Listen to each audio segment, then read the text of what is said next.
Downtown, I got that heat, let's go.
Downtown, I got that heat, let's go.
Downtown, I got that heat, let's go.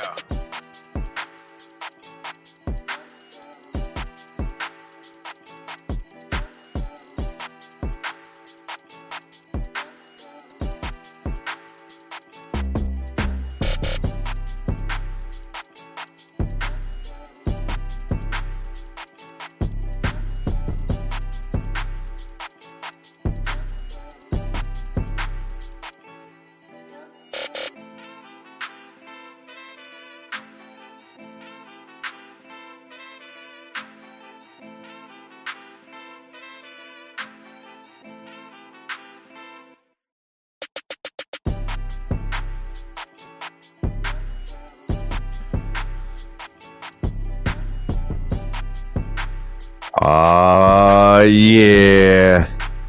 What up, Sneed? Friday, dog. It sure is, and it's a beautiful Friday. I see we got awesome people in the audience that I recognize, like MS and Kazi and Jason D and TJ. Good to see everyone from the community. Good to be on the show. I know you have some good topics lined up tonight, and of course, I'm bringing in the spicy heat that I'm known for.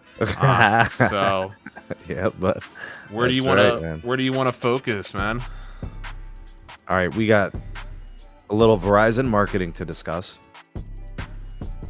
We have AT&T fiber to discuss. You know, a lot of people are saying they're kind of like pivoting their business model and such. I don't know if that's necessarily the case. I kind of want to take a different angle on it. You know, well, I think a lot of people got them misunderstood. So I just want to discuss that. And bro, YouTube TV has been stinking it up, bro. I've been using it. There's buffering, and I found an article explaining what might be going on. Well, Sneed, I already know what I want to talk about, because if you want to start off your day right and you want to start off the podcast right, you got to get your fiber. So let's talk about that first with AT&T, because AT&T also has some ancillary news that I want to talk about, which I shared with you via that text message a couple days ago. Okay. All right. So that'll flow nicely. And what is this one? Spectrum Cable TV says it's not worried about internet competition from T-Mobile and others. Bullshit. But it's okay. We'll discuss it. Mm-hmm. And then Dish, network build June, fast approaching. You know what's crazy? Literally the fourth carrier, facilities-based operator that might be facing a fine if they don't hit their June mark, and nobody really is talking about it. This is crazy. Listen, let's just call a spade a spade. Dish was dead in the water from day one. Like, yeah, but it's interesting. I completely agree. But this is interesting. Like we literally have an unusual circumstance in the market, in the industry, and nobody cares. Nobody cares because no one can get them, Sneed. Yeah, gotta actually be able to purchase the dang service for someone to care. Yeah, that's definitely true, Dennis. Definitely true. Definitely true. Bro, you got people trying to talk about T-Mobile Tuesday, and all they do is give out free thongs, bro. Listen, at least T-Mobile got a network and some service you can buy. Where's Dish at? I'm sorry. Bro, you're off on that, because literally the spectrum is so important to the industry, and you're gonna poo-poo it? Come on, man. Yeah. It is important, and I'm sad that it's in Dish's hands every day.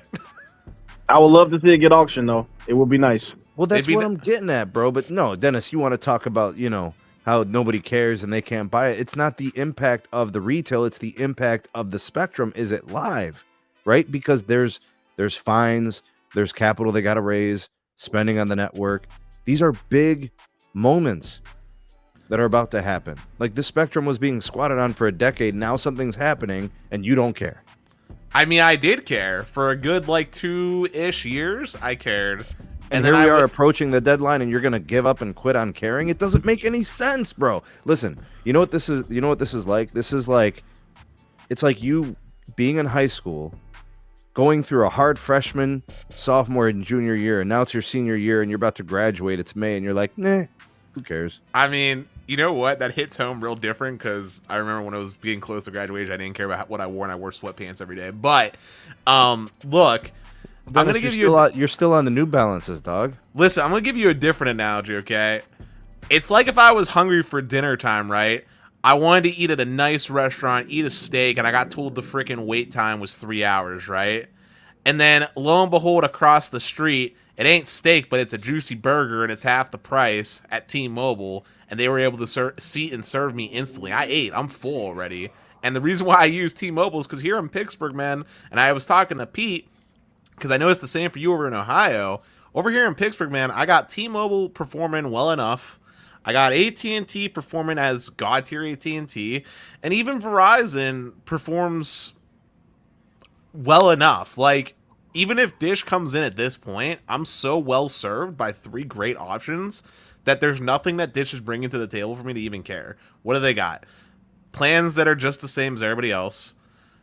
A network that is They have awesome roaming on AT&T, but it's still just AT&T. They have like almost no native coverage, right? Aside from like Vegas, aside from like a few of their little test markets that they were doing things in where they're well deployed. Outside of that, they don't really got anything cooking over here on the East Coast. Yeah, they do, bro. It's 80% deployed. Populated U.S. Anyway, It's all right, Dennis. You can make up your rules as you go along. It's okay. I mean, look, Sneed. The day you switch to Dish as your primary is the day you can start telling me about when I should care.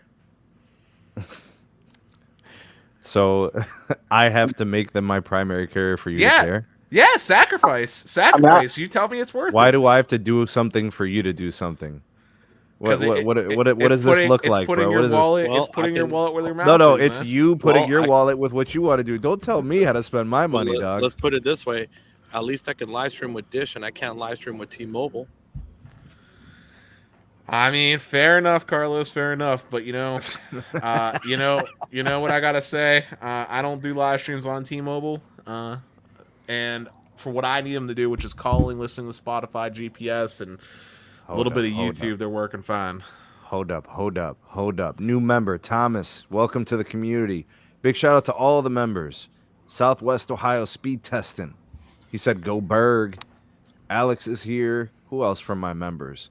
I got, I know there are a few. Ricky was here earlier. We also have Trex in the house, Rage and Dusty, Joe Landy, MS, Mark, and Jason D. That's right. We had all you guys early on there. And everybody was here in the live chat. Hashtag 2LiveCrew. Hashtag Patron community. All right. For all my Patreon supporters. Y'all the goats, man. Thank you guys for all that you do. Everybody who comments on my videos, watches religiously, shares my content. I appreciate you guys very much. Right. I just want to say real quick, Archie Mobile basically has this down in one sentence. It's time for Dish to deliver to go away. And here I am mentioning it, but I'm wrong? I didn't call you wrong. I just said I don't care right now. Like, I haven't seen them deliver. What are they delivering me? Because you just told me they're going to be getting fined for not meeting their expectations. No, I'm saying the date before they get fined is approaching. Yeah. Bro. If they beat it, there's no fine. Yeah, there's not going to be no fine. Yeah. All right, man. Just never mind. Forget it. We're moving on. All right. Let's do the fiber story because Dennis said so. Yeah. Where's Moose at? We need Moose for this too. Yeah, we need the cheeks, bro, getting clapped. You know what I'm saying? Here you go. Feeding the need for speed, AT&T's grand $42 billion plan to expand fiber optic reach. It is from Anusuya Lahiri. AT&T is expanding its fiber optic cable network to deliver fast internet speeds for customers, including those without broadband presence. So this is in regards to the BlackRock joint venture with Gigapower, a $42.5 billion debt load as part of its annual revenue expansion. They have invested $1.5 billion in Gigapower thus far. AT&T will be the first customer of themselves, right? So where they start to build the fiber, AT&T is going to start using it. I see Vegas. Pennsylvania in there. Yes, Vegas, northeastern PA, parts of Arizona, Alabama, Florida. Oh, dude, I'm so excited for my northeastern brothers of the state of PA. Hopefully they can get some AT&T fiber their way. $24 billion on its fiber and 5G networks in 2022. Wow, man, that CapEx. Oh, dude. Telco Giant wants its fiber network to cover 30 million homes and businesses by the end of 25. You think they get there, Brian? Well, I know they're going to get there. Ooh. And one thing about it, you know, much credit and shout out to AT&T. It's a good company, man. When they get that flywheel turning, when they're ready to start building, they're going to build. They're going to get there. Absolutely. I think they get there too. Yeah. I think the moon must be out tonight because me and Brian are agreeing they definitely get there. In fact, my bet is they exceed the expected numbers. With the joint venture, I agree. Yeah, they probably get past it. Fast. I agree, but I'm going to expound on what Dennis said, and I think they're going to not only exceed the amount of homes they pass or amount of, MDUs, whatever amount of addresses that they pass, but I think they do it before the time frame that they've set out. That's how committed they are. That's the only part I disagree with, and the only reason is not because I don't think AT&T has the appetite or the will, but simply because there's not enough supply of fiber in the market. Well, I guess you just got to secure your providers, right? You got to secure the chain. Yeah, there could be some truth to that. If you look at Corning, they've been booked out to the next decade in orders. They got back. Yeah, but you got to count Verizon in on that because they have a relationship and a build with Corning. Well, I'm going to tell you this. I know, and I know they're building that plant over here stateside. AT&T partnered up with Corning to get that new plant built up, but that plant is going to be built up to alleviate the problems of the back order for at least another 3 to 4 years, right? So in the meantime, there's shortages all across. You got all the companies in the U.S. trying to buy up fiber, and that's not even that's excluding the fact that Corning's supplying the global market as well. And just look at Europe and their fiber build out. Well, let's be honest. I'm sure AT&T and Verizon are probably priority customers for Corning at this time. Oh yeah. So I'm not too concerned about any other company fiber providers in the country. Yeah, I'm not concerned about anybody eating before those two companies do, as far as getting their fiber orders fulfilled and whatnot. That's why I'm sticking with what I said. I really think AT&T is very, very committed to making sure that they get where they need to go as far as fiber is concerned. This is nothing but their version of the One Fiber program. They're just about 7 years too late, but they're very, very motivated to catch up for obvious reasons, and it's a smart idea. It makes perfect sense. This is what they should do. It's good. There's two comments. Yeah, there's 2 comments we got to address. Okay. This one from Southwest Ohio Speed Testing. He broke the seal. Member and big time supporter of the channel. Thank you, man. Breaking the seal on tonight's first super chat. Absolutely. And big shout out to Blind G Tech for coming through tonight. Absolutely. And then the other one. Shout out to David, my brother. And the other one I wanted to address was Thomas Wren, who was saying that he shouldn't have said he works for Xfinity. My man, don't be ashamed. I like Comcast. They offer good internet. In fact, I was going to save this for later, but we're talking about fiber anyway. Apparently, Comcast, from your sales guys that try to call me up, is going to start offering EPON fiber in my neck of the woods. Ooh, so, what does that do to performance, dog? So, I mean, assuming I believe what the sales rep said is true, it means that they're going to offer symmetrical speeds up to their gig tier. So, all time.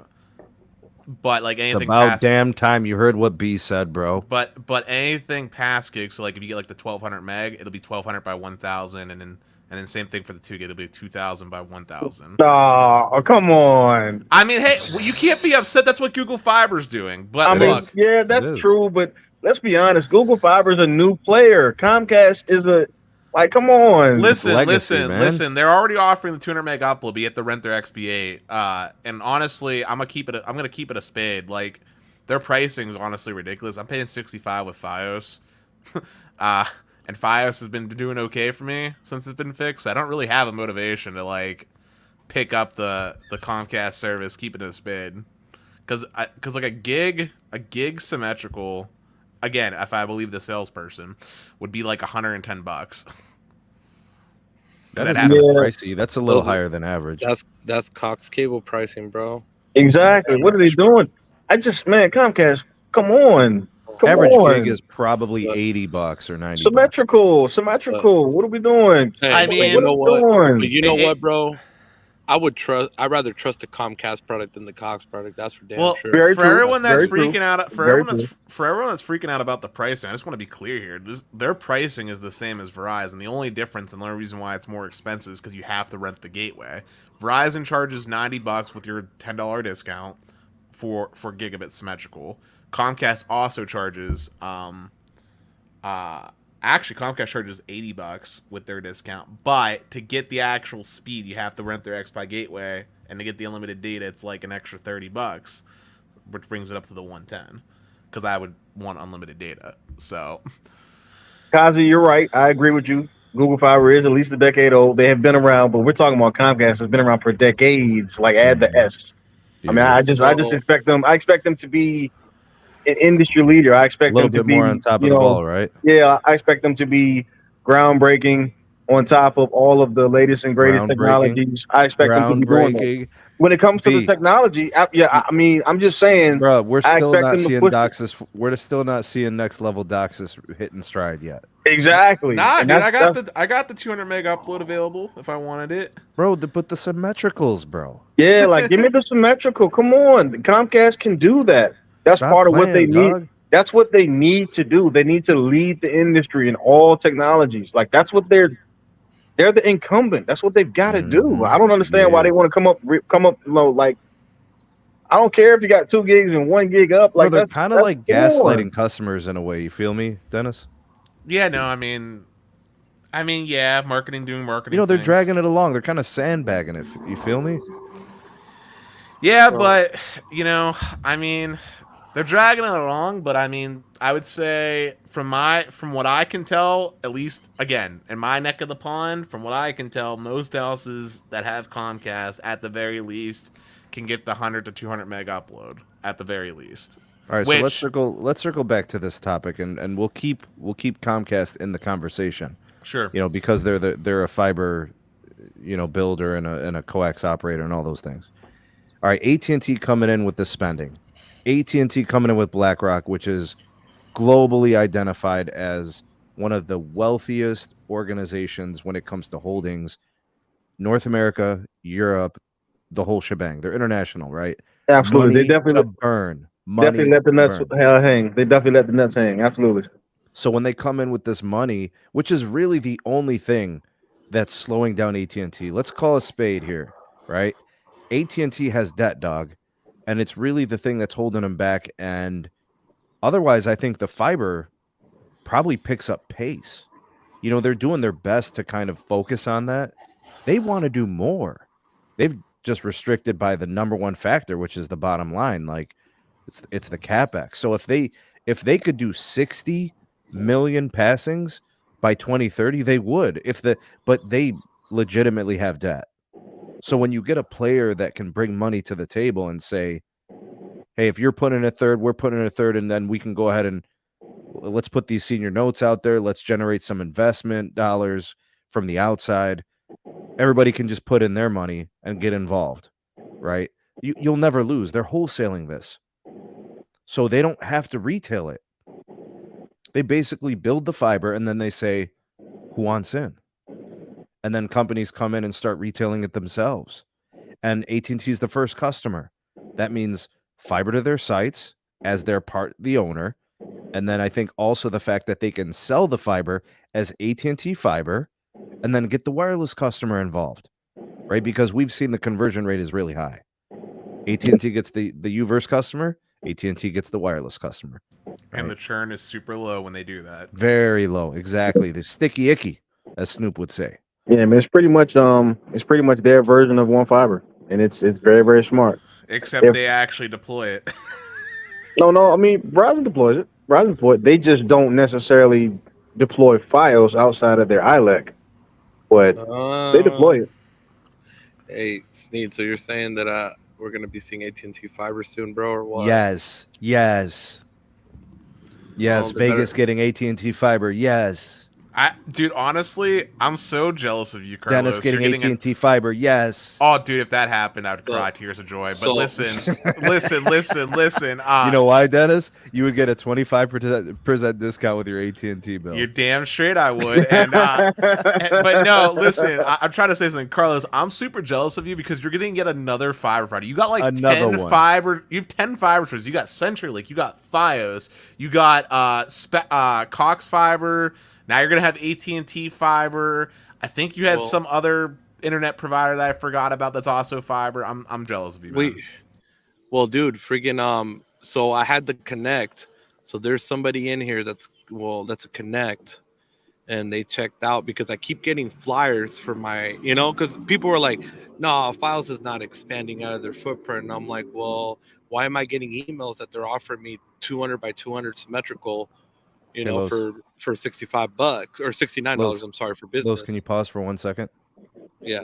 Because this is, I'm going to let you tell your story. Blind G-Tech with the super chat. Thank you. This one's a new beanie for DOCSIS Dennis. Go ahead, Los. Nice.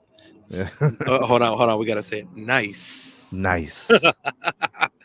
So, but basically, bro, we had the Connect. Check it out, Dennis. And yeah, bro, it's available at the office, bro. The Connect got his Connect to tell him that it's at the office available. Confirmed. So they're expanding. It's confirmed, bro. Mhm. That's why even when I was at the Verizon store a couple of weeks ago, they were like, why don't you instead of having the 5G, getting the new 5G business gateway, why don't you just get the Fios?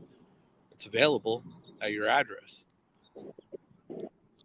Dennis would get AT&T fiber before he would get water. Damn. I mean, look. People are taking what I said out of context way ago, okay? I just said if things were tight and I had to strap my cash and I had to pick between my utilities, right? Like, I'm saying that the internet would be more important to me than having tap water to the house. I can go get water from, like, somewhere else for free. I'll go fill up gallon jugs of water at my local gas station sink if I had to. Okay. Nice. Here we go with the jugs, bro. Hey, look, Nice. I'm just saying, internet's important to me, okay? Everyone has different pyramids of their needs, and for me, internet is one of the most important things, specifically I need good a internet. pyramid, bro. That's what I Man, need. Dennis, we not letting you go out like that, man. We would get you some water, man. We're not letting you go to the gas station, bro. That ain't happening. Don't you live right by a river, That ain't bro? happening. Sneed, tell him, man. That ain't happening. It man. ain't gonna happen. We won't let it happen, bro. We ain't letting you go out like that. But hold on, Dennis, do you live by a river or a pond or something? Old Man River. I live by a creek. I mean, there's a creek relatively close by. Yeah. He I'm about just to said say, what is bro, that? Are you Bro, serious? he said, bro, think about it, bro. If I was in this situation and whatever, bro, and I didn't have water, bro, I'd go to the creek, bro, with the damn soap bar and take a damn bath, bro, in To the the damn creek? creek. To the creek? The crick, though? Really? Creek, bro. Y'all never heard anybody pronounce it crick? Yo, EM Tech. Bro, nobody here married their relatives, bro. We call them creeks around these parts. EM Tech, man, you got to stop with the AT&T hate, man. You got to stop he's with the hating, bro. AT&T hate. You got to man. axe the burn, bro. This is personal right here. This is personal. Bro, I guarantee EM has AT&T fiber across the street, but they ain't got it at his address anymore. Yes. Listen, why do we have 100%, faith bro. that AT&T is going to build it out? Because they've been building out fiber continuously nonstop, whereas other companies like Verizon just Stop it. just decided to stop for a decade. Just took That- hey, a little nap. Come on, I'm sure there are reasons for that. Like, having to build the nation's most reliable and the largest wireless network. I don't know. Ladies Had and something to do with gentlemen, it, ladies and gentlemen, Uh-huh. Brandon in the house. Brandon, what up? Thanks, Thomas. And Appreciate also- the super chat, man. Appreciate you What backing up? it up, man. Thank you. But no, Dennis like in ain't all from the north, seriousness, bro. Dennis actually lives at a higher latitude, I think, than 90% of the people that are in this chat, bro. talk about now. Listen. Now you're all right about that. EM Listen, Tech. y'all need to come to Pittsburgh, all right, and just listen to how Pittsburghers talk. I promise you, everything I'm saying is normal English. It's just how we speak. Oh no, this is facts, EM Tech. That's 100%. Absolutely facts. Yeah, that is when it comes to the metros and stuff. Yeah, absolutely. Because like Verizon has a 7-year head start. Yeah, absolutely. AT&T is still paying the price for trying to become a media company, unfortunately. AT&T And has again- more fiber miles run, but I feel like Verizon's fiber is way more critical. Yeah, it's I in, guess, It just I disagree with facilitates that. more. I disagree with that. 'cause Fine, you can AT&T 's disagree all you want, bro. No, I'm just hear talking me about out, hear like, me the out. tower. Okay, man, I'm just saying the tower. Hold on, let's hear sites, him out. Let's the hear him one out, fiber bro. Let's is hear out more Dennis. important. Go ahead. Hear me out. All right, Go ahead. Dennis, let's So hear you out, bro. AT&T has the most critical fiber because they literally are like the main backbone that's connecting East Coast and West Coast for transporting of traffic for transport. only because of the way Mobile was split. Only because of that. But that's starting to change. I'm just saying, As one fiber rolls out for Verizon, that is starting to change. I'm just saying, if AT&T has a massive fiber outage, the whole internet's down.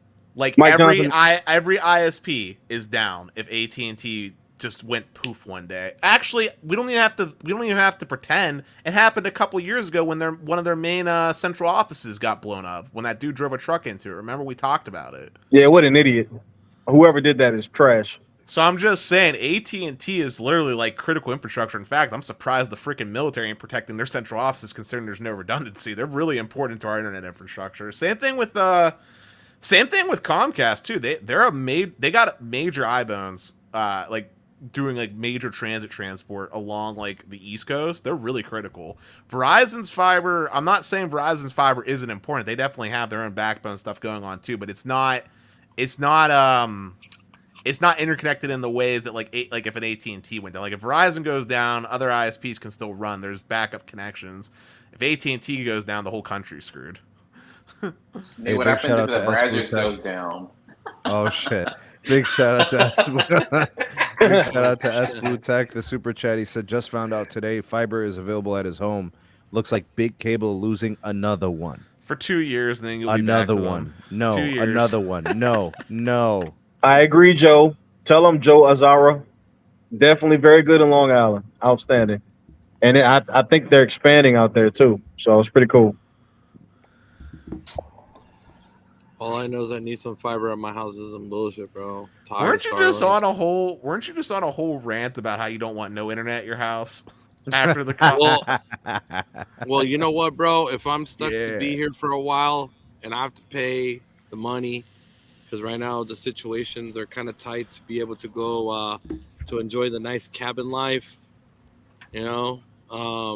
Yeah, bro, I have no choice but to have to stay connected at the current moment in time, and I am tired of using Elon's busted ass Starlink, bro. Damn, that bad, Los?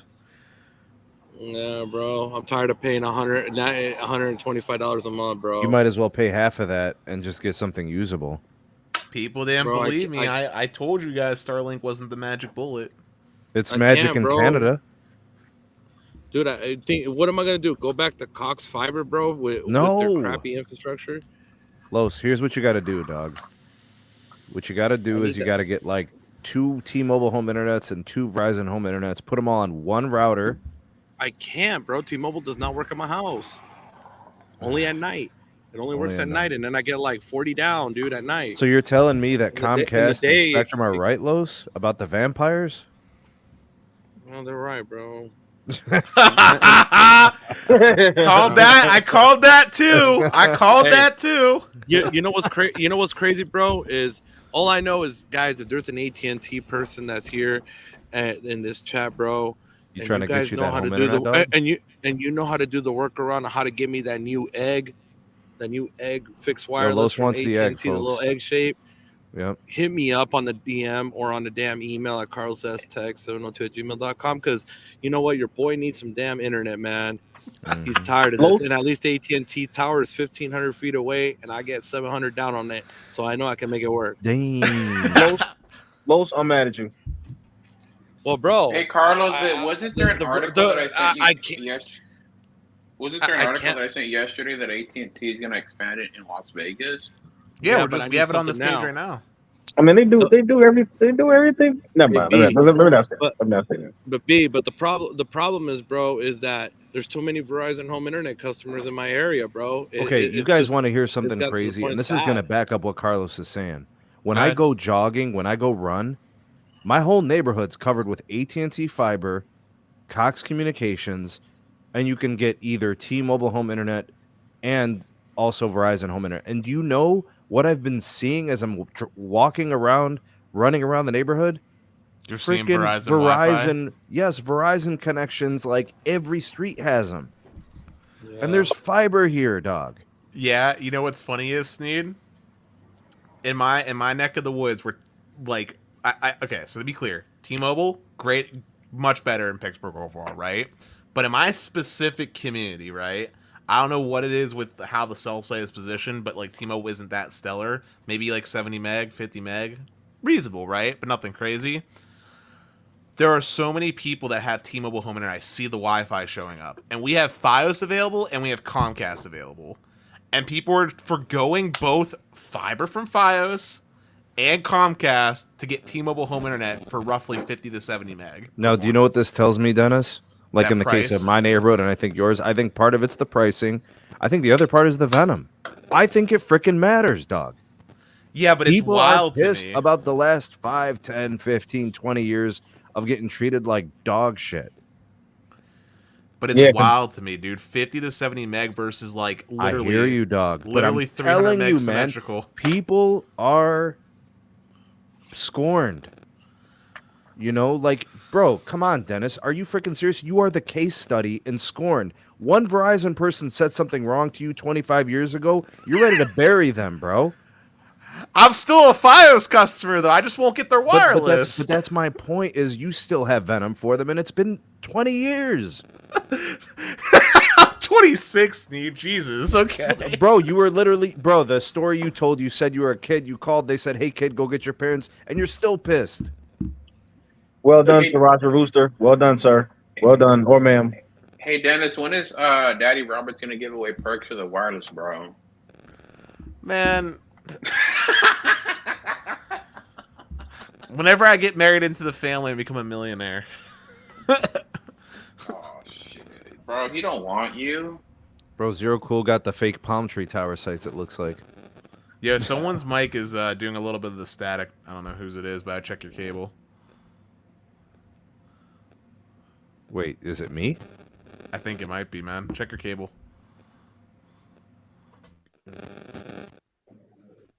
Yeah, but yeah, I'm super happy for AT&T right now, man. I'm happy to see them refocus, rededicate themselves to, you know, their core business, do what they got to do, stay in the game, you know, don't get distracted or anything like that. It's good to see. You still hear it, Dennis? No, yeah, you're good now. But yeah, for AT&T, I feel very optimistic for them. I don't know why the stock for them is so low. I think they're doing everything right, as we discussed whenever we last covered AT&T. I've been very, very satisfied with my wireless service from them. Like, all the little bumps that they had with the C-band deployment seem to be gone, at least in Pittsburgh. C-band performs fine. I'm very satisfied with AT&T, and I would be so down to see fiber come from them. I don't think it ever will to Pittsburgh, to be honest, but if it did, man, I'd be down. Well, you got a good price, Sneed. You have a good price on it. Well, honestly, man, I agree. I mean, AT&T is hitting on all cylinders in a lot of different ways. So, hey, Rolando says he's quitting T-Mobile Home Internet. That's crazy because his only other option is Brazzers Fiber, I think. And they're kind of pricey. Well done, Rolando. Well done, Mr. Sanchez. Well done. He actually has Suddenlink, aka Altice, and AT&T DSL. Yo, Sneed, this is what I need right here. It's just less than ideal. I know the egg, Los. I know. The egg. I need the egg. I need the egg, bro. Or you can't just make up names to these things, bro. Like, nobody's going to know what you're asking for. Bro, it looks like an egg, and it has a clock in the middle, bro. Bro, what? It doesn't really look like an egg, though. It really doesn't. It looks more like a Mentos. All right. It's a Mentos. I need the Mentos, Hey, can I bro. ask the group something? Are y'all excited about Amazon's gigabit through space or no? Oh, the internet service from satellite? I want to see if they can do it better than Elon, man. I do too. I want to see. I'm not saying that they will, and I'm not saying I want them to. I just want to see. I'm gonna say because Amazon is major, bro. I'm gonna say the same thing that I said about SpaceX and Starlink whenever we had a conversation about satellite, and that is this: I think satellite internet has a use case, and I think satellite internet can be good to fulfill said use cases, but it's never going to be a better option than fiber or good cable, and it's not meant to satisfy the needs of urban or suburban residential customers. Yeah, but Dennis, what does this say about, you know, the options that those people have where they're willing to try a satellite provider? Again, rural, it makes sense. Like up in like the super but like you got northern Carlos parts of reaching, just trying to get something done. Yeah, but here's the thing with Carlos, right? And I'm just calling it what it is. Carlos has options, right? Carlos has. I mean, I know they're bad, dude. Let me finish. I know Cox is a terrible company to work with. I know you hate Cox. I know he hates Cox, but Cox is literally offering fiber to Carlos, right? It's literally bad, fiber. Dennis. But bro, I don't get what I paid for. That's the problem. It's bad. Not even close. It's bad. It disconnects all the time. Even fiber. Listen, if not, I would just pay it. How many times have I told you the only time customers get pissed and leave businesses and services is when they feel they don't get what they're paying for? If they feel they're getting what they're paying for, they will stay. The moment there's a disconnect where the value is no longer there, the performance isn't there, or they feel like they're getting ripped off or cut short, they leave. That's where churn comes in. But even if we get rid of Cox, we have Verizon's fixed wireless, right? Carlos has ultra-wideband where he's at. Mm-hmm. You got T-Mobile home internet. You got that one Wisp that Carlos is local to Vegas. The Wisp. So I've been calling every 60 days. I call and check. They said until they upgrade that area that's I guess the first that we're connected, which is about a mile away, until they're able to get permission from the homeowners to go there and upgrade. Well, guess what, bro? They can't beam the signal to me, so I'm SOL. You got the bonded DSL CenturyLink, the 100 by 10 or whatever you were getting. Not anymore. They tore it down. They took it down, and they don't offer DSL anymore in my area. Oh wow! You got the unlimited Verizon hotspots. Well, I mean, yeah, if I want to make something work like that, bro, but I'm tired of bro, who's looking for workarounds? Who's looking for just getting by? We want dedication. We want excellence. We want dependability, reliability, legitimacy, dog. Bro, I'll pay Cox money. I don't care about paying the money I would if it didn't go down all the time, especially when my wife's at work during the middle of the day and then I have to hear her bitching because it went down. See, Dennis, you can't relate, bro. Dennis, you can't relate to that. You don't know what type of pressure is, bro. I don't know what is? You don't know what pressure is, what Los is living. She uses my FirstNet hotspot modem just for her laptop for work. So at least if everything takes a dump, at least it's connected so I don't have to get bitched at. For Cox, though, right? Wasn't it like a citywide outage for them when you ripped out your fiber? The last one, yes, but then it always goes out, dude. Every 2 weeks, every week, bro, outage for throughout that day, it'll go out 7-8 times. Bro, give credits. They don't want to give me promos or nothing, bro, because of their stuff. So screw them, bro. I'm not going to sit here and pay a company that goes down. If it went down once a month, I can deal with it. Whoa, hold on a second, Blind G Tech. Hold on. Unhappy wife, unhappy everybody. Try life-sucking abyss. Are you serious, dog? Sheesh. I don't know. It's crazy, man. I don't know, man. All I know is that Carlos, what would you do if you were in Carlos's shoes right now? Well, there's two things I want to say. All I know is that one, Carlos has more options than 95% of Americans, even if they're all quote unquote bad. He still has more options than literally anyone else I know. But they're all unreliable. But there's still more choices. But the second thing I was going to say is, what would I do? Celebrating, dog. What would I do in Carlos's situation? I was already in Carlos's situation when I moved into my brand new house that I was so uber super excited for. I went 6 months through testicular pain dealing with Verizon FiOS. You guys seem to forget. I'm not going to forget. I had Carlos, listen, and Carlos knows second, I'm not bro. bullshit because I sent him the speed test. What's up? Tell them about the ice skating rink around your pedestal, bro. Oh my god! Yeah, my node was getting ice cold. Hey, at least your node will never overheat, bro. Oh, damn, son. I don't appreciate this slander. Listen, I'm not making it up. Sneed was on a FaceTime call. I was on a walk. We were on a FaceTime call. It was me, Sneed, and Moose. We were on a FaceTime call. I showed him. Have you ever seen the Everglades, bro? It looked like the Florida Everglades.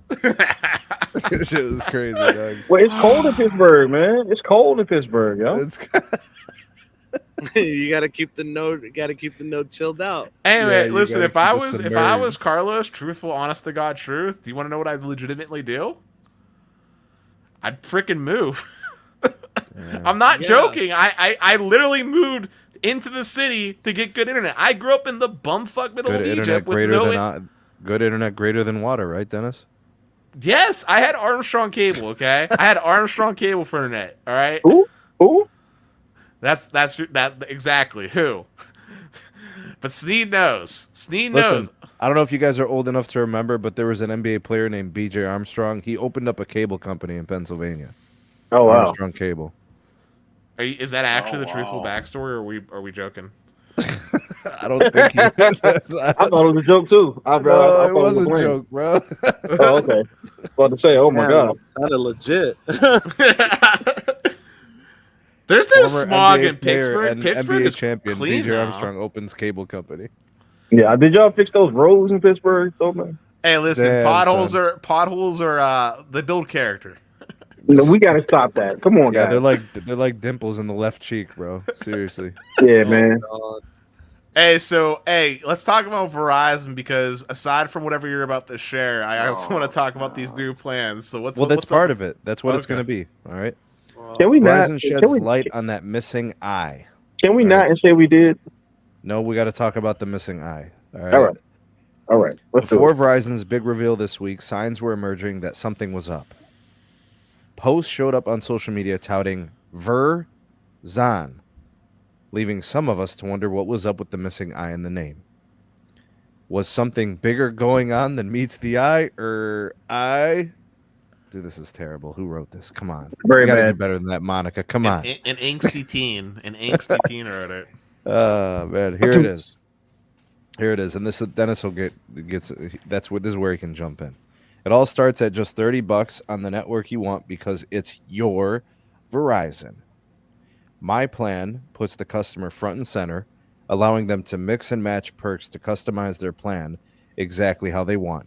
By replacing the I with the customer, we're doing just that, signifying that they are in charge of their plan with Verizon instead of us choosing for them.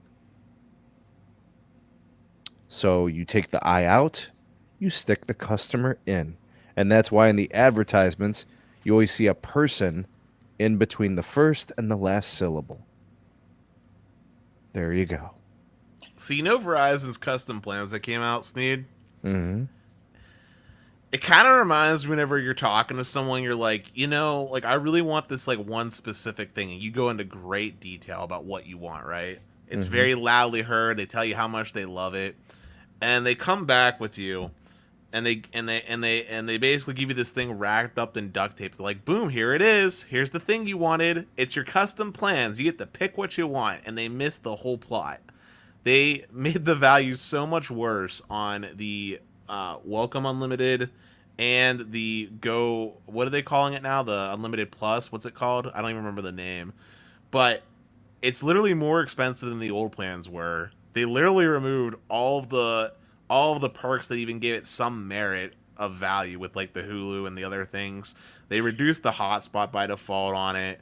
They introduced a 500 gig cap on unlimited, and somehow they're still allowed to call it unlimited, which I find interesting. And I don't necessarily have a problem with 500 gigs as a limit, mind you. I think that's actually very fair for mobile, but I'm surprised they're still allowed to call it unlimited. These new plans suck, and I don't know what Verizon's planning to do because they're definitely not competitive with Magenta MAX, Go 5G Plus's premium offerings or AT&T Unlimited Premium. It's cheaper, so I expected that. But I mean, it's cheaper. But It's you not know cheaper, what's so though. crazy? It is. You know what's so crazy is that we've all been complaining all this week that Verizon lost its perks, but the only carrier now that's doing perks is literally T-Mobile. Even Xfinity and Spectrum Mobile don't do perks. AT&T Yeah, but doesn't do perks anymore. But Brandon, here's the thing about that. T-Mobile has momentum. Mm-hmm. Why would they change something that's working for them? Verizon didn't have momentum. So they're trying to find some. You see what I'm saying? And Spectrum Mobile don't even offer perks, and they're still. But Xfinity Mobile also But they're has the price momentum. leader. Yeah, They're they the also have price momentum. Hey, Dude, they give away free lines as much as T-Mobile does, even worse. All you have to do is buy one and get one free. At least T-Mobile makes you buy 2 lines to get one free. But Xfinity Mobile doesn't give away free lines. They'll give Yes, them they to you do. at a disc. No, they don't. Yes, they do, dude. No, literally, they if you sign up for the internet, you can get one free line. Yeah, they got a free line now, dog. I mean, I know that it's $30 off or $20. No, it's literally a free unlimited basic line, $45 value, free And unlimited. Spectrum has the bundle. They do the same thing. Well, I know Spectrum does it, but I didn't know Xfinity does it. Yeah.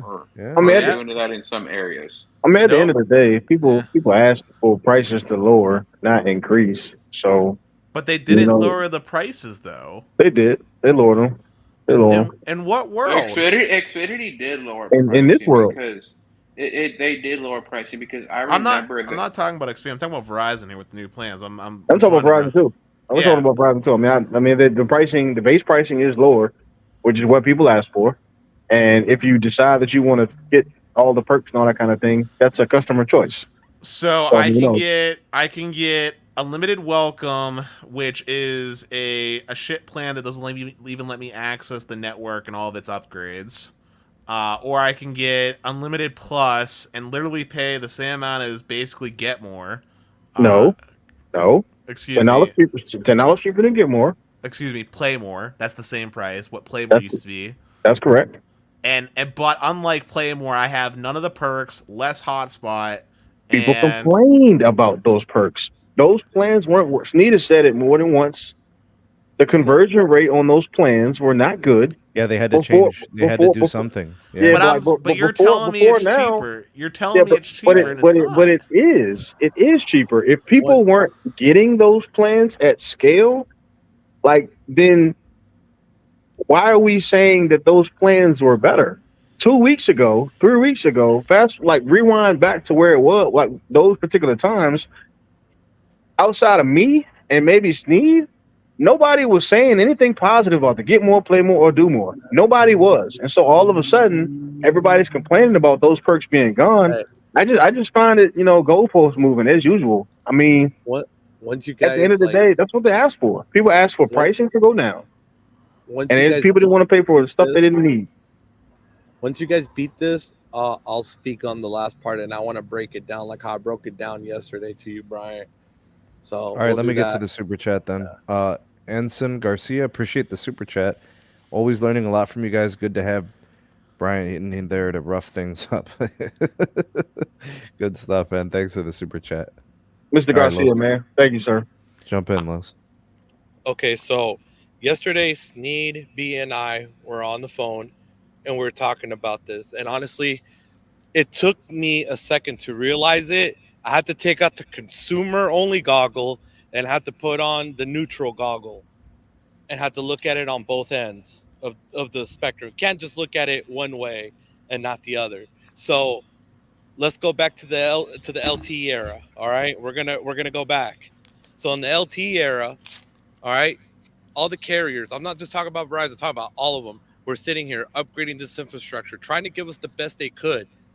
But then guess what? Apps like Snapchat, Facebook, Twitter, Instagram, YouTube, Netflix, HBO Max, etc. All these millions of apps that are out there for us to be able to enjoy content are coming out. Guess what's the one thing that those apps can do to be able to make out that the carriers can't? And that's on ad revenue. So they were making a crap ton of ad revenue while you're sitting here consuming that content on that wireless network and bonging it down. By the time they use the free cash flow money that they earned and recycle that money right back to upgrade the network, by the time they're done upgrading it, it already needs to be upgraded again because it's already congested once again, or it's already degraded. So by us consuming so much content on these wireless devices, like the carriers basically have to Yeah, play but they catch up told us and they're to, not making no Los. money. But they But this told is us to. I They know they gave us told unlimited plans. If it was really a thing, they could have just kept selling buckets and 5 gigs and 10 gigs. And Wait a also minute. let Wait a and minute. Wait also a let's minute. point out let's point out one other thing that's really important to bring up here really quickly. The mobile networks introduced video cap limits, but 480p, 720p this to is manage that. but look, but this it does it's the fact, bro, that it's still being consumed. And number two, bro, when net neutrality was around, it really gave the carriers a big FU because guess what? They had to sit here and take it, and they No, they couldn't didn't. prioritize. No, they couldn't prioritize the apps that they wanted, and that were let's say if Dennis, you made an app, a video app, and then you were giving T-Mobile a kickback to give it a better priority. They couldn't do that because of net neutrality. That's Everybody not had to have the same access. that's not true. The video cap on Verizon side was first introduced sneakily even on legacy plans when net neutrality was around. If you remember, they introduced that 720p cap on people that had bucketed plans during net neutrality area. Binge on was introduced from T-Mobile during when net neutrality was still in place, and AT&T was zero rating content as well to their own content that they owned. with DirecTV. Yeah, and then at the end of the day, bro, guess what, bro? The carriers didn't make nothing on it. They did not They didn't make no monetary gain, and then now they have to spend all this money on the 5G spectrum, and now to build it out, the N77s, the 41s of the world and stuff, bro. So at the end of the day, bro, the carriers have to sit here. They gotta say, well, you know what? We'll give them a cheaper base plan, but we're gonna sit here and we'll give them the perks at a flat rate. And we can make at least, let's say, out of that $10, we'll make $2 a perk. But Listen, at least I'm we're not making mad. money out of it. I'm not mad about the perks being gone. A business has to make money. You can't throw the house. Bro, I'm not mad about the perks being gone. I'm mad about the fact that the pricing for the they took away stuff, right? Like they literally took away stuff. They made the actual plan worse. Like the actual plan to access the network. You went from 50 gigs of hotspot to 30 gigs. That was only on the Get More though.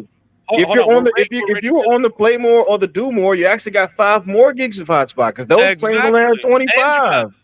We gotta stop. We gotta stop. We gotta stop doing that. We gotta stop doing that. If you're gonna make the comparison and say $80 was the price for the Play More and the Do More, and then compare hotspot with the Get More, you're not comparing apples to apples.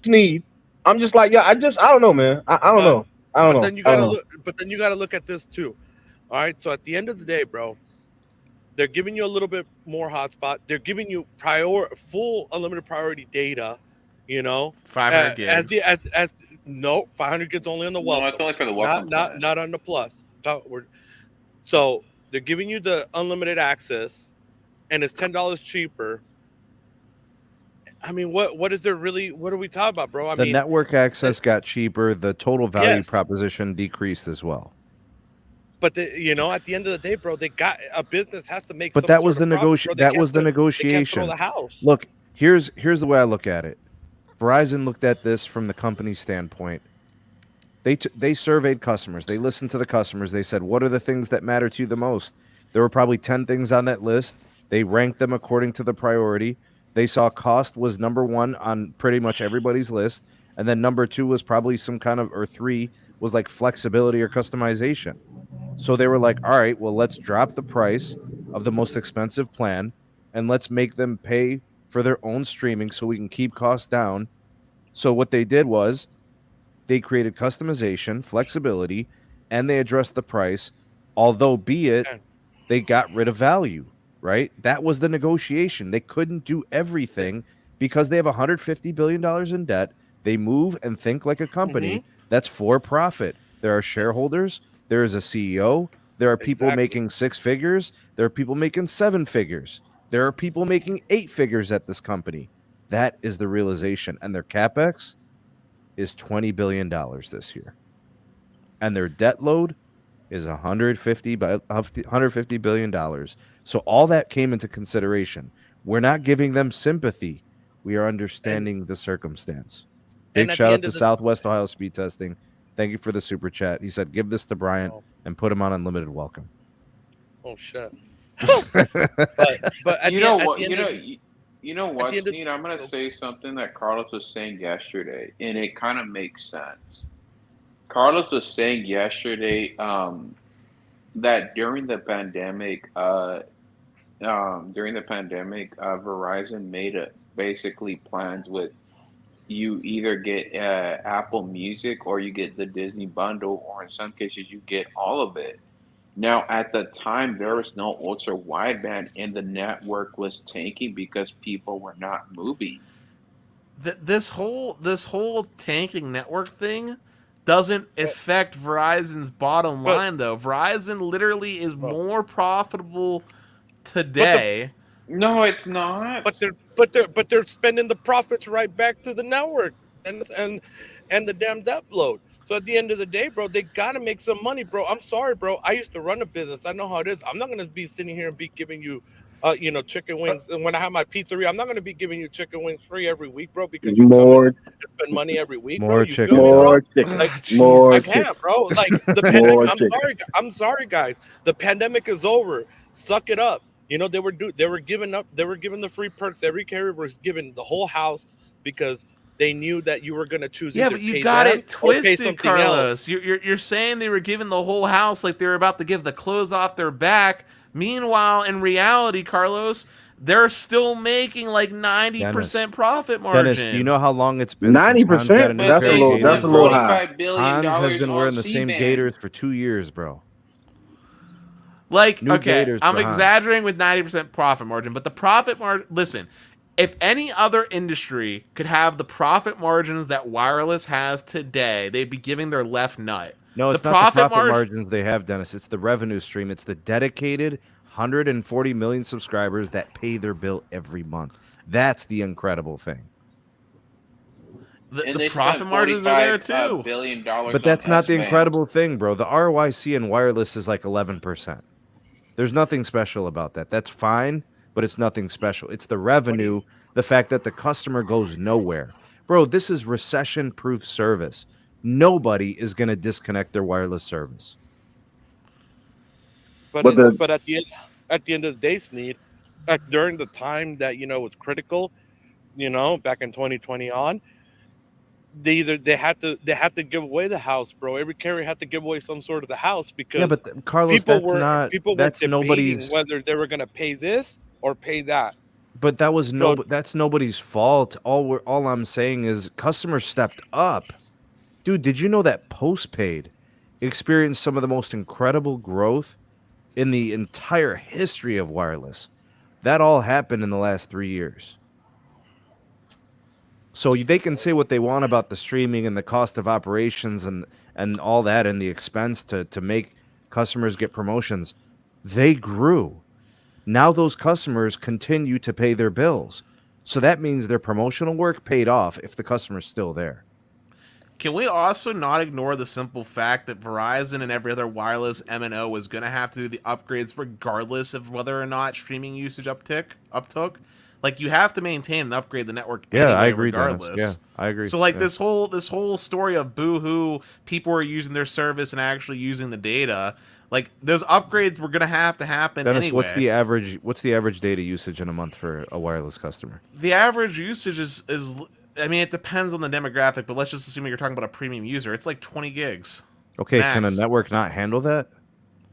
Absolutely can handle that. Exactly. And remember, we're talking average. And if you want to get more specific, that means 50% of people are using less than that. Hey, can I ask you something? And 50% use more, Dennis. Yeah. So would y'all rather have the perks or would y'all rather have that's customer specific. It's customer specific. Listen, this is what I want. But would y'all rather have better perks or better customer service? Because obviously the customer service is literally like it's the worst. The customer lost. Listen, this is what I want, and this is what every customer at the end of the day really wants. It's really very basic. There's 3 things that people want. They want a good price, good value, and good customer service. That's the 3 things that people want. How you execute and get there is where there's arguments and debate. In my eyes, what Verizon should be doing is very simple. If they want to do this custom plan, right? Like this build your own plan, right? The way they should do it is you go very bare bones. Like I'm talking bare bones, where it's literally like unlimited calling and texting, call it $25, that's your starting. And now you start build-a-bearing it. You want unlimited deprioritized data, add on $30. Okay, you're at $55.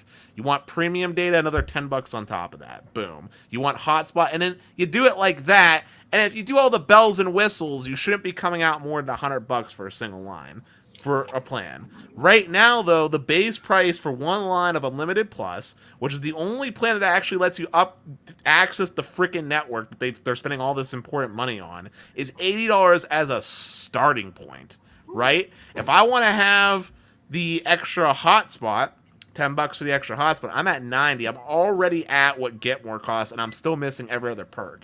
So the value is not there. And let's remember, we're not in a freaking void. There are other options to get Verizon access from MVNOs like Xfinity, from Visible Plus, which is also owned by Verizon, US Mobile, and they're way cheaper and giving me way more, literally equal access or better and way more value. And then if we forget about the Verizon network, which really isn't anything to write home about compared to where other people have come at this point, at least in my market. Yeah. You got I said my market, I was specific. You got Go 5G Plus, which is taxes and fees included and coming out cheaper than the one line of Unlimited Plus before any add-ons. And you got AT&T Premium, which are both better premium offering plans, period. So, and more expensive. And also more expensive. But they're not more expensive, Brian. They are Go more 5G expensive. Plus is they are more expensive. Like they 5G, are more expensive. Go 5G Plus is $90 all in. Taxes, yes. If you add on taxes and fees to Unlimited Plus, you're looking at $92 for one line. Yes, taxes you are. And fees are not $12. They're not, Dennis. How the fuck are you going not to tell me what they are when I literally looked at it online yesterday? Dude, E911 alone is like $350. No, it's not. How are you going to tell me what it costs in Pittsburgh's jurisdiction for Allegheny County? So, as a Verizon customer, it is not $12 taxes and fees. It doesn't add up to $12 at all. Like, it really doesn't, man. It really doesn't. It's not that expensive at all. We're talking about $6. Maybe for your area. I mean, dude, sales tax is going to be at least $6 or $7. Thank you, $90. Sneed. It's hard to find. It's hard to find very many places that tax residents more than sales New York City tax does. in Allegheny County alone is 7%. I think the only in New York is almost like 9%. So I mean, it's hard to find very many places. What is it? New York, Chicago, and somewhere else where it's the most expensive. In Florida. Exactly. What's the fees, Dennis? Forget the tax for a second. Just what's the fees on that line? Like I said, you got the Pennsylvania State Regulatory Recovery fee. You got the E911 fee, which is like $3 alone. You got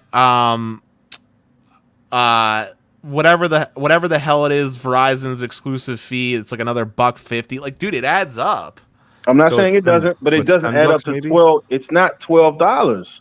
Dude, it's really $3, bro, for the E911. All right, yo, someone put in your address right now on the stream.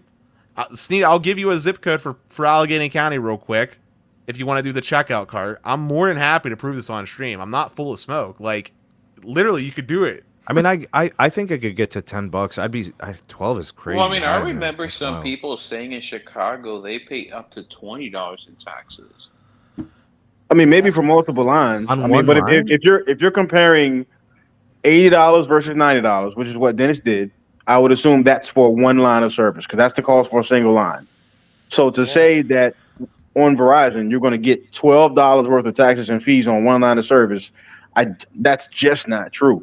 I mean, again, there are not very many markets that tax residents more than New York City does. I don't know why I'm arguing with you because I'm literally telling you it is the truth. It's literally on their website when you go through the checkout process. Wow, that's crazy. That's expensive.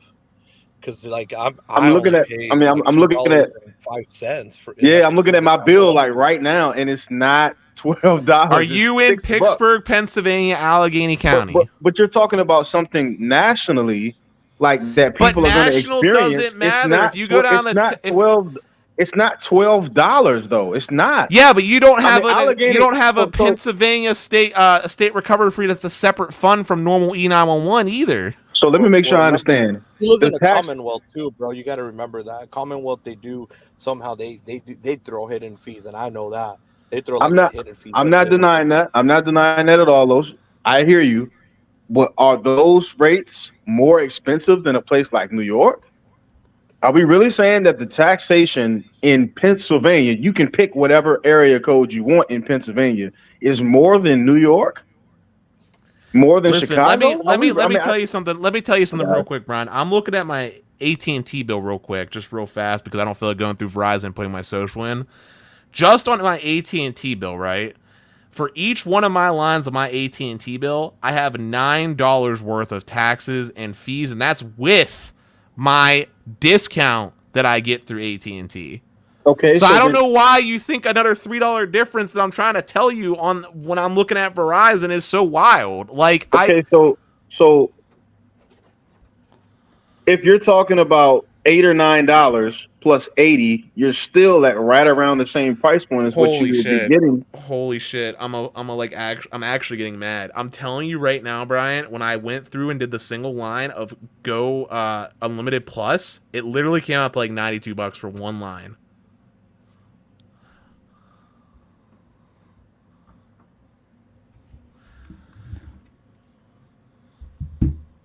Yeah, I'm gonna try to do it. I'm gonna see what it comes out to. You said the plus, right? Give me a zip code. Yes, Give me a zip Unlimited code, 'cause Plus. I already have it pulled up. Give me a zip code.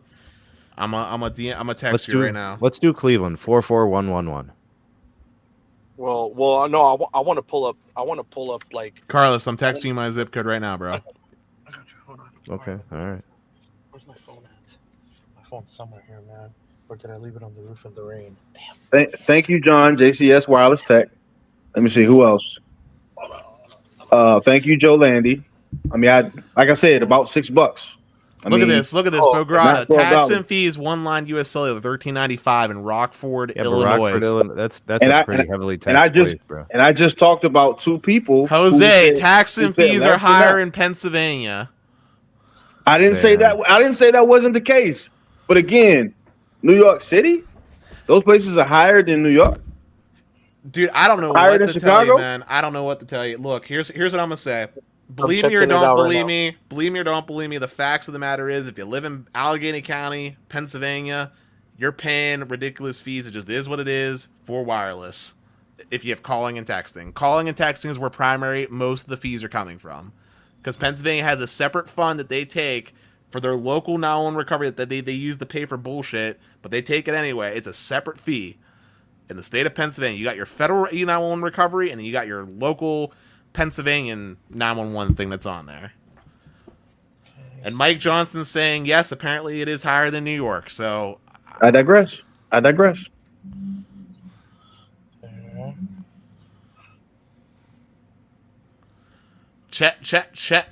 Chesco, bro, yes, taxes can be higher than New York. Thank you. Bograda, the $13.95 tax is on his $60 US Cellular plan. I'm talking about one that's $80. Hold on. Dennis. Yes. I need. It's asking me for an address. Give me an address out there. Like, text it to me, like some random address with that zip code. Give me a second. Are you going to show this on screen? Does it have to be a different address than what I was? Different. Okay, then let me give you a different address and zip code. Hold on. Well, the zip code, just keep it within the zip code, but because I already put it in. No, Joe, no, you can put it different. Yeah, the zip code I gave you was Yeah. I got you. Actually, this is perfect. It's in the same zip code and it's far enough away from me, so that works. Okay. I'm just gonna put it in the private chat on StreamYard. No. Just clicked on a random house.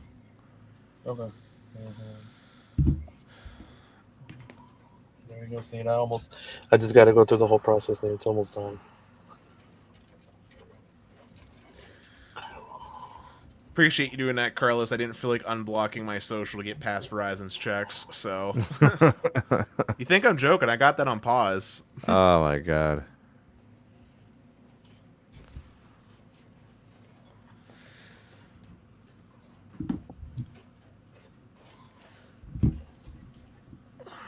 I got a couple of videos lined up actually where I compare the Verizon plans, the new ones, to some other stuff like their prepaid offers, their MVNO, relationships that they have with other companies. I think some of those things are important for people to look at and consider so they can get, exactly what they're looking for. So guys, just know that I'm working on those videos and I've got some ideas and some things that I think bring value to the subscriber base. I think you guys are going to like the content up and coming. So stay tuned.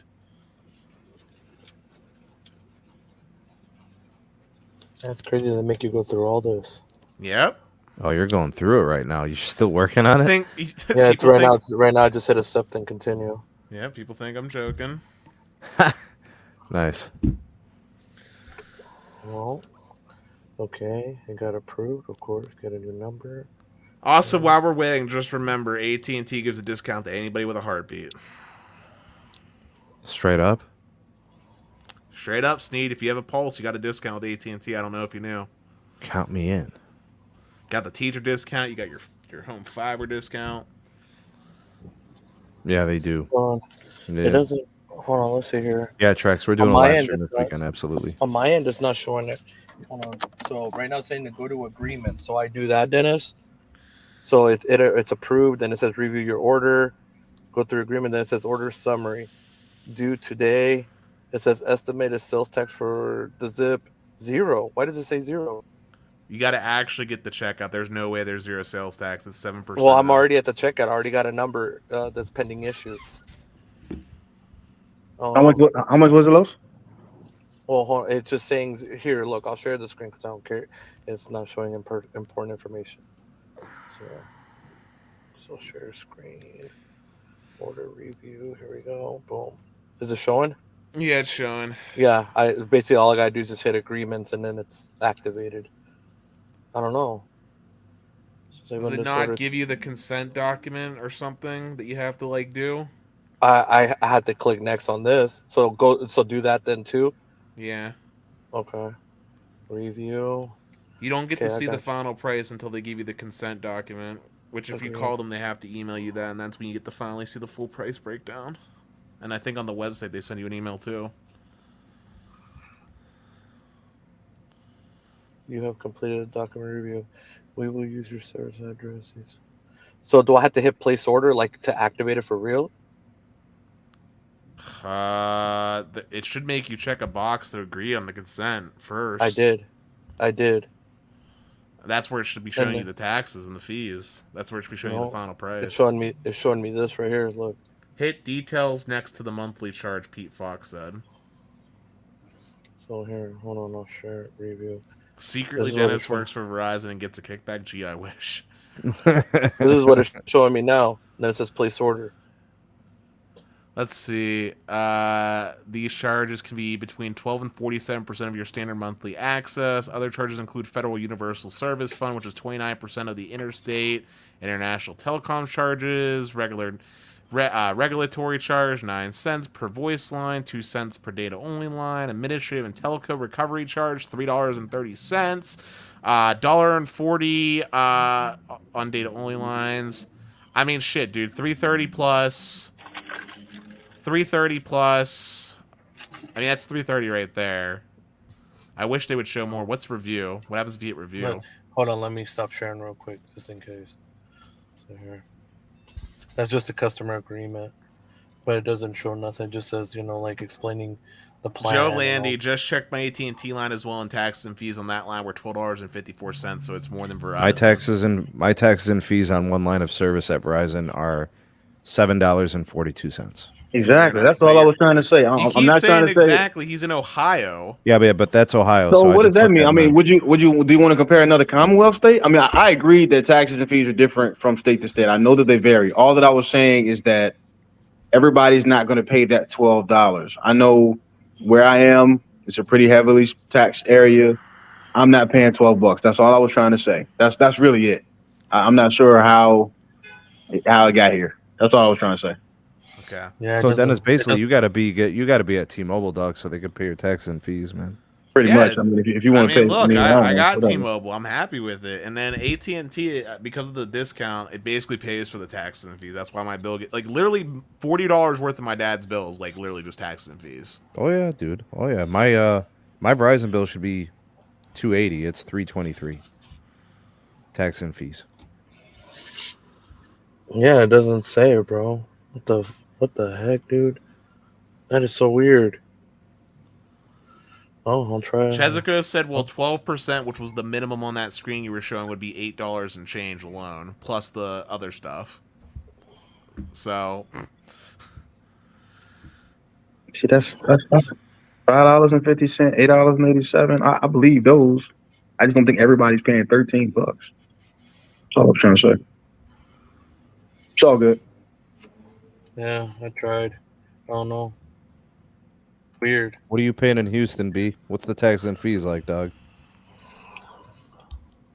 Oh shoot, man! Like $6 or $7. It's about $7.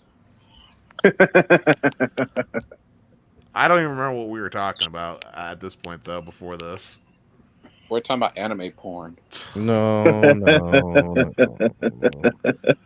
No, We were talking about the value lost. Ah, yes.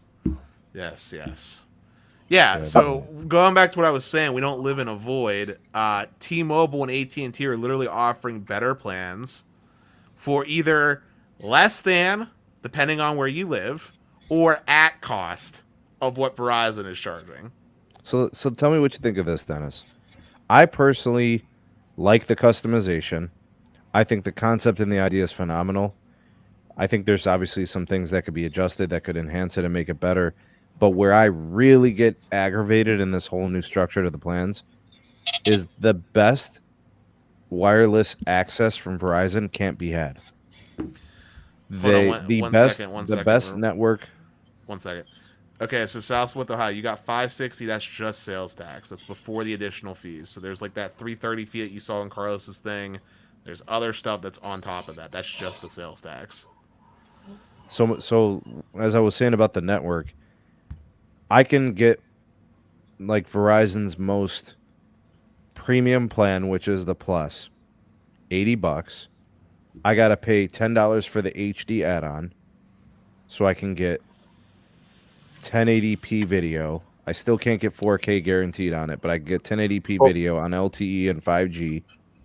In order to go 4K, I have to be on 5G UW, which is available in 55% of the US pops, 60 maybe percent. So it's not completely national yet. And then I have to pay $10 to get additional hotspot, so it's industry leading, right? That's the only thing I'm pissed about. I really wanted to see the $99 out the door, the ultimate in connectivity, the best plan the industry offers. I can't get that from Verizon. They don't make it. The plan doesn't exist. I can't get 4K over LTE, but I can on AT&T. I can't get 4K on LTE from Verizon, but I can get it on T-Mobile. Like the network access is actually different between Verizon and the rest of the industry. But you can get 4K. You just got to be an ultra wideband. I know everybody And so likes that answer. No, hold on. That's a problem because AT&T has the least amount of spectrum in the entire industry, and they're doing it. And I can't get it. The best Verizon plan doesn't exist. There's the unlimited peasant. Hold on. There's the unlimited peasant, and then there's the unlimited regular from Verizon. They sell two plans. And that's the problem. I like the customized option too, except, and I think it's a fine first step, but this execution on it wasn't well done. Like I was saying, if they would lower the base cost coming in, so like if they literally made it so it's more customizable, so like say like it could be like $30 for limited calling and text only, for example, right? You add on your peasant data for another $30 to bring it up to like say 60 even. And then maybe another $5 to get the premium, 65. Okay, now you got good premium access that includes all the ultra wideband suite at 65. So you can actually take it. Why is that so crazy? Visible Plus. Well, the reason why is because Verizon prepaid is $65. So you want them to sell postpaid at $65 too for their best plan? I mean, you really think that's a good idea? The prepaid plan is actually better. The prepaid plan is 5 gig of hotspot. Yeah, and T-Mobile and AT&T. Well, okay, T-Mobile is giving you full access to the 5G suite. It is 65. Well, no, he said 65 for the best plan that they had that Verizon would offer. I just said unlimited. I just said premium data. I didn't say it was the best. I didn't even talk about hotspot. I didn't even say anything about hotspot. You said the second tier. If there's two different plans, you said to go down in price, and then you said the second one was 65. Isn't that what you said? Or maybe I misunderstood, but I thought that's what you said. So I was going through. Okay, let's take it slow. I'm going through customized, right? I'm saying if I was doing a customized thing from Verizon, what I'd like to see is more customization. So like maybe the base build a plan is $30, and it's literally just calling and texting. That's it, no data at all, just calling and texting. $30. You want mobile data, unlimited deprioritized. Maybe it's a $30 add-on. You're at 60. Want premium data, so priority data, another like $5. $65. You got premium data. We're not even at hotspot yet. We're just talking about just on device. You have priority postpaid data at like 65. You want hotspot, another $10 gets you say 50 gigs even. 50 gigs, $10. Now you got 50 gigs of hotspot in your plan. Now you got a plan at $75 that has unlimited premium data and like 50 gigs of hotspot for one line. That's more of a fair price. You're now less than what others were having and more in line with like a Go 5G plan kind of style at this point. And then if you want to start adding on all the other perks like the streaming services or whatever, fine, charge what you want. But at least now you're actually getting access to take advantage of quote unquote the best network in the country with a plan that lets you take advantage of the best network. And for the video resolution, maybe it's like another $5 to have uncapped 4K video on any tier. So now you're at the 80. Now you're talking about a premium plan that actually lets you take advantage of the network. That's what I'm talking about from a customer. Yeah, but they're going to have to change the structure. So right now, T-Mobile runs one network, right? Yep. AT&T runs one network. Verizon runs two network. They have the peasant network, and then they have the regular network. You have to change the entire construct of the way that they price and structure these things. EM Tech with the super chat. I know how to make everyone happy. Copy, paste the business unlimited plans, perks extra, easy solution. What are the business unlimited plans for Verizon again? I don't know. I never look. I never look. I'm gonna take a look. Let's see. Yeah, I got you, bro. Look, Sriracha. Oh hell yeah! But business unlimited plus 2.0, perfect. Yeah. Sriracha, as long as you don't make fun of my homies at T-Mobile, we're good, bro. Don't talk about T-Mobile now. Literally, EM Tech's right. Business unlimited 2.0 would be like basically the perfect plan. $80, 100 gigs of premium network access, totally fine with that. 50 gigs of hotspot, Gucci. That's a good plan. 100 gigs of premium network access. Tell me about that $95 plan. Is that Los that has it pulled up? Yep. Can you read those details, Los? Because I can't really see. Okay. The $95 is called the Business Unlimited 2.0 Pro. It gives you the 5G, the 4G LTE. Then it gives you the 5G Ultrawide band, the unlimited premium network access. You get them good old 100 gigabytes of premium hotspot data. Wait, hold on a second. You get the unlimited at low speeds. This is what we were asking for, Brian. Literally. This is what we wanted. It's right here. Literally. And the plan perks are the call spam filter block with the enhanced security features of Business Mobile Secure and 50% off Business Unlimited Tablet Pro plan. Wait, why can the business customer have this for 95 and me as a consumer I can't have it for 99? That's what I'm saying, Sneed. Man, this is some bullshit. I mean, look, you know what? All this is fruitful arguments anyway because I got Los Red, and that's the only Verizon line I'll ever need. And then Business Unlimited Plus 2.0 for the 80 bones. Yeah, that one sucks, though. You get 100 gigabytes of premium network access. Then you get 50 gigabytes of premium hotspot. Then unlimited at the lower data speeds. Oh, sorry. No, that one's good, too. I'm sorry. Business Unlimited starts the one that sucks. Excuse me. Business Unlimited. Thank you for the super chat, Al. The plans are for whoever wants them. That's it. If you want it, Verizon's choice is take it or leave it. I'll leave it. Dude, I'll tell you what, man. If I could pull it off, I would create the SMT plan. And yeah, man, I would hook us up with something fantastic, bro. It would be 100 gigs of premium LTE data. It would be all-time premium data on 5G UW. It would be 100 gigs of hotspot premium data, slowed down to 10 megabits per second once you go over 100 gigs. 99. Dude, all's Verizon literally has to do, you know, if Verizon really wanted to turn around what I was saying, for their regular welcome plan, right, on the consumer side, just give it access to the full 5G suite.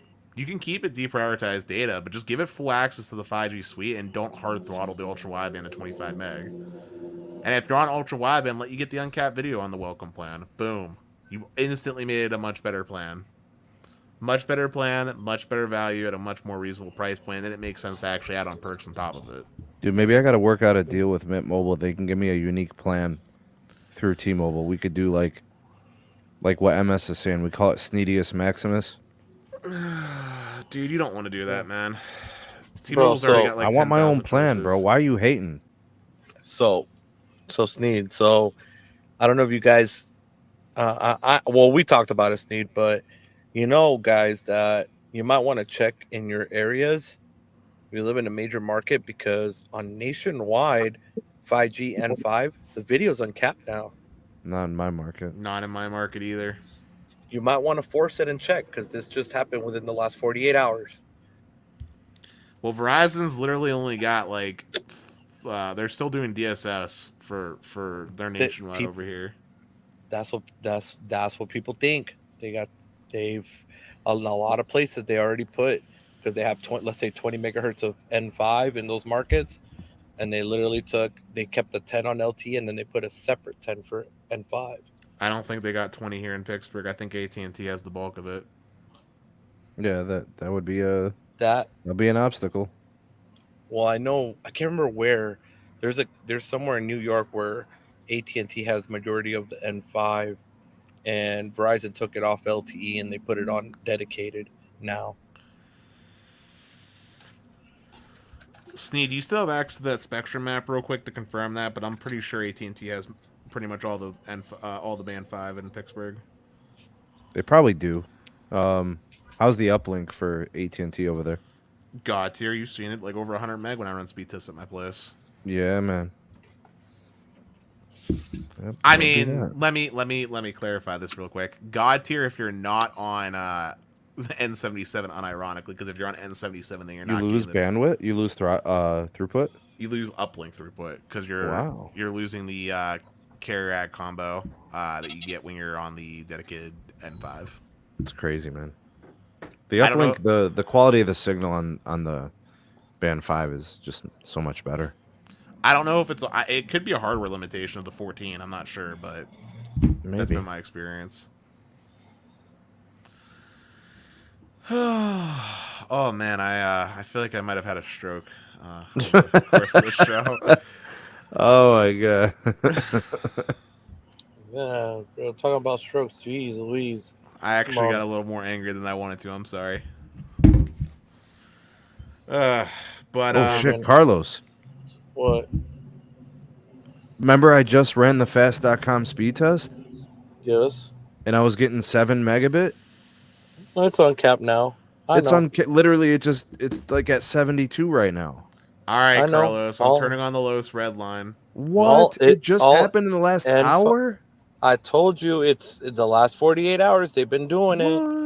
So Carlos, hey Los, don't say nothing else, man. Carlos, don't say nothing else, man. Don't say nothing else. It's cool. I'm just letting everybody, let everybody say what they got to say, Los. Is the lowest red line? Is the lowest red line also going to be able to take advantage of it? Because I'm turning that on right now to test it. Yeah, but you got to disable N77 so you could see it. I don't know how to disable N77 on my iPhone. On an iPhone, I don't know how to do it, and that's what the lowest red line's on. So. It's gonna let the people talk, man. It's gonna let the people talk. Don't let the people talk. Yeah, because my N5 is uncapped, bro. I'm getting right now 100 on it. Bro, I just literally tested this an hour ago, and it was at 7 meg. Now it's at 60. Say, bro, I'm getting 37 on N5, no ultra wideband. All right, I'm about to. And I have no premium streaming on this. I'm running a fast.com test myself. I'm on N5. I'm still capped. So ladies and gentlemen, check it later. See if they update it. Ladies and gentlemen, you might want to check that if you have Verizon on your N5, because it seems that Verizon wants the traffic moved over to 5G, just like T-Mobile. The end. About time. Finally, bro. I mean, I don't understand why anybody thought that wasn't happening. I mean, they turned off 3G. They got a boatload of 850 that's just laying there. I mean, why wouldn't they do that? Well, what's taking them so long? They've been able to do this since January. It's only May.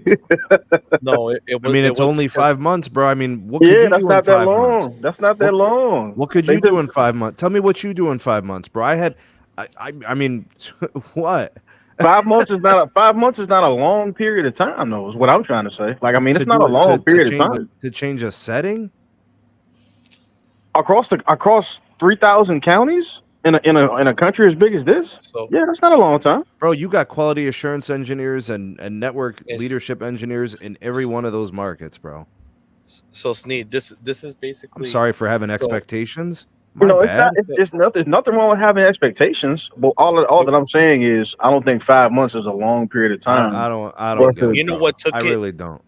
Sneed, so you know what made it take a little long, and this is what my engineer buddy I told me. mean, refarming spectrum. It's been No, DSS for like 2 years. It's not that. It's not that, bro. So they were waiting on to get the top 46 on N77 because in some of those markets, like you guys were talking about earlier, they don't have additional spectrum on N5. Bro, I They only have literally those asked 10 the megahertz. engineers So back in January. I said, when is this thing going to happen? He's like, it could happen at any time. I don't know what's taking so long. They've been Yeah. waiting for the go. but Why the pro- why did it take so long? That's crazy, bro. If they were But- going to do this, and you got markets that have 40 megahertz of spectrum, remember, it's 20 paired over here, right? oh, and 20 on another both thing sides. too. Huh? Another thing too. N77 carrier aggregates with N5 now too. In the last 48 hours, ladies and gentlemen, No, that's they been turned going it on. on. No, that's Well, been they going turned on. it. I'm talking about on a nationwide scale. Oh, okay. All right. We've had it here. It's nice. That's how you get the really fast speeds. I've been getting 120 megabit uplink lately. It's crazy, bro. It's Well, crazy. I just flipped on my AT&T back on as my secondary and got my T-Mobile cooking as primary. You know what's crazy is to me? The fact that I'm able to get anywhere between 50 to 150 meg on T-Mobile fairly reliably at my house. And the fact that Verizon is getting about 100 on N77 when that's connected, and at AT&T is able to get 300. That's a good place to be. Hey, I'm curious. Clem is asking who's got the Verizon Get More plan. I know BU got it. Carlos, I think, has some lines. Dennis, what do you have? I had a Get More line from Carlos, but it's gone. I just got the lowest red line. Okay. But That's I basically mean, what, the business version? yeah, it's basically like the unlimited 2.0 or whatever. Yeah, Clem, we really do like the Get More plan. We think it's a goat of a value. I don't know if I'd use those words, but I think it was a good plan for what it was. It was just very, very expensive. It was $5. Well, I'm sorry. My bad. It's cool. Wait, how was it very expensive? It was $90 for one line of it. Oh my god! But you actually got $5 value. You did get a lot of that. You got Hulu, you got Disney Plus, ESPN Plus, you got the Apple Music, which I didn't really take advantage of because I got Spotify, but you did get Apple Music. You got the Bro, even Disney had anime on there, bro. Okay, we all know Crunchyroll is where you go to watch anime. I'm playing. But it was a premium plan for a premium price. The biggest gripe I had with it was the fact that video is capped at 720p, unless you run ultra wideband. But that looks like it's changing based off what Steen and Carlos are saying. If you're on normal nationwide 5G, which is much more readily available. But overall, Hold on, Dennis. Hold on, bro. Hold on. Can I tell people about our partner real quick? Yes, please. Dude, Mint Mobile, big value, dog. You're getting a great deal on wireless service. Hey, listen, all these companies changing plans, all these companies increasing pricing, looking to increase their profits. Mint Mobile's like, you know what? We're going to give the customer more. They just increased all the data allotments on all their plans, and they left pricing the same. This is why I say it's unprecedented, because in the entire industry, most companies are looking at ways to leverage better margins. Mint's like, you know what? We appreciate our customers. We want to attract more. We want to grow. we're going to do it just by offering more value. So they're going to give you more data, but charge you the same price. All right, so check them out. Use our partner link. It's in the description. The reason we partner with Mint Mobile is because of that legendary customer care plus the value. We think it's a great offer. All right, we don't just partner with anybody. We partner with Deadpool Mobile. That's what we do. All Mint right. Mobile's a good choice. Yeah, they're a good choice. And buy me a coffee, dog. You guys know I love cafe, man. Break your brother off a piece of the coffee. Link in the description. Real SMT coffee link. Let's get them coffees up, yo. Hey, so Sneed, I got a question for you, man. Yeah, man. So I told you I was talking to Pete, and he told me that you've been daily driving T-Mobile because he was telling me that you said he was telling me that T-Mobile got better in your area. So what I've been seeing is the home site has gotten better. My work site, if I'm in the parking lot or the stadium, I get 5G UC. It doesn't work in the school though. So I've been seeing some things that have been improving in my day-to-day usage. There was a tower site that was added or upgraded. I forget. It's right by a set of railroad tracks, and that added some density. Now it's finally live. I think the radios failed on it, so it was basically just sitting up there completed with a bad radio for like 6 months. So they finally got a crew up there. They replaced the radio, and now it's working. That improved the signal quality in that area and added more capacity. So there have been a few nice things that have been going on. The only thing that I want to kind of test that's new is going to be I've got the T-Mobile Business 5G internet. So Pete facilitated the transaction. I have that in Seago unit. I got to get that thing activated. I'm going to start testing it this weekend. Okay. Yeah, so we'll get that thing on the top floor. We'll see what we can get for like downlink, uplink throughput. I'll test it throughout different times of the day. I'll connect some TVs to it, and we'll see what it can do, man. So I have another question for you. Yeah, man. A few times throughout the last couple of years that I've known you, you flirted with the idea of switching over to AT&T for various reasons for wireless. Yeah, man. With everything that's been cooking with Verizon, have you been starting to reconsider that and speaking with your wallet and making the jump? Yeah, so what I'm going to do is if Verizon increases my legacy plan pricing one more time, I'm moving the entire account over to AT&T, and I'll just do some mix and match. And then I'll keep a Los Mobile red line on my phone and a Los Mobile red line on my wife's phone. And then the rest of the entire account will be on AT&T. Because I can get 25% off and the network's good. Better than Verizon, or if Verizon is rated 99 in my market, AT&T is rated 98. okay, still slightly worse. Okay. But I wouldn't say it's worse. It's just I feel like there's once or twice a year where the AT&T network gets weird. I literally feel like the Verizon network just always works, and I never have to worry about it. Like, I can leave all lines at home, and all I have to do is take my Verizon line, and I have nothing to worry about. Like, the ultimate confidence that everything's just always going to work. So I'm always going to have a line. I will always have a Verizon line. That day will never come where I don't have one. That's fair. I have that same feeling with AT&T, so I respect it. I mean, just generally speaking, from a state level, the AT&T network offers a slightly more capacitive experience. The only way that's going to change is if Verizon finishes the entire state of Ohio with N77. When that happens, now they switch. Now Verizon's going to be the most capacitive. For Verizon to be the best in Pennsylvania, not only would they have to upgrade all the sites to N77 and N77, but there's a lot of legacy sites in PA where Verizon needs to do fiber upgrades. There are a lot of sites that they're still running I'm talking 50 meg backhaul, and they got the AWS upgrades forever ago, but they never got the backhaul upgrades to coincide with it.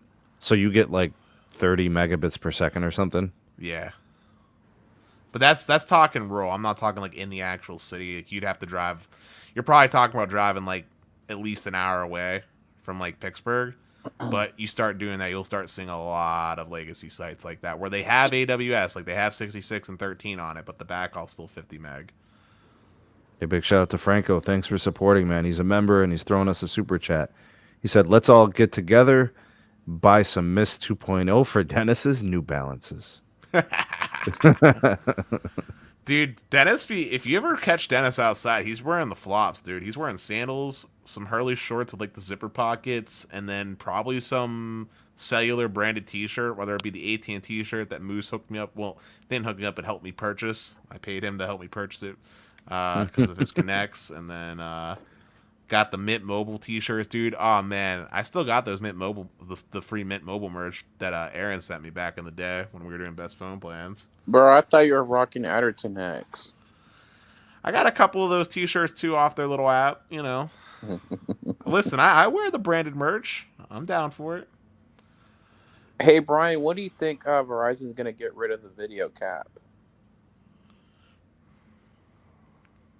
Probably once they see, once we start seeing more of the 161 megahertz average that they have across the country actually deployed.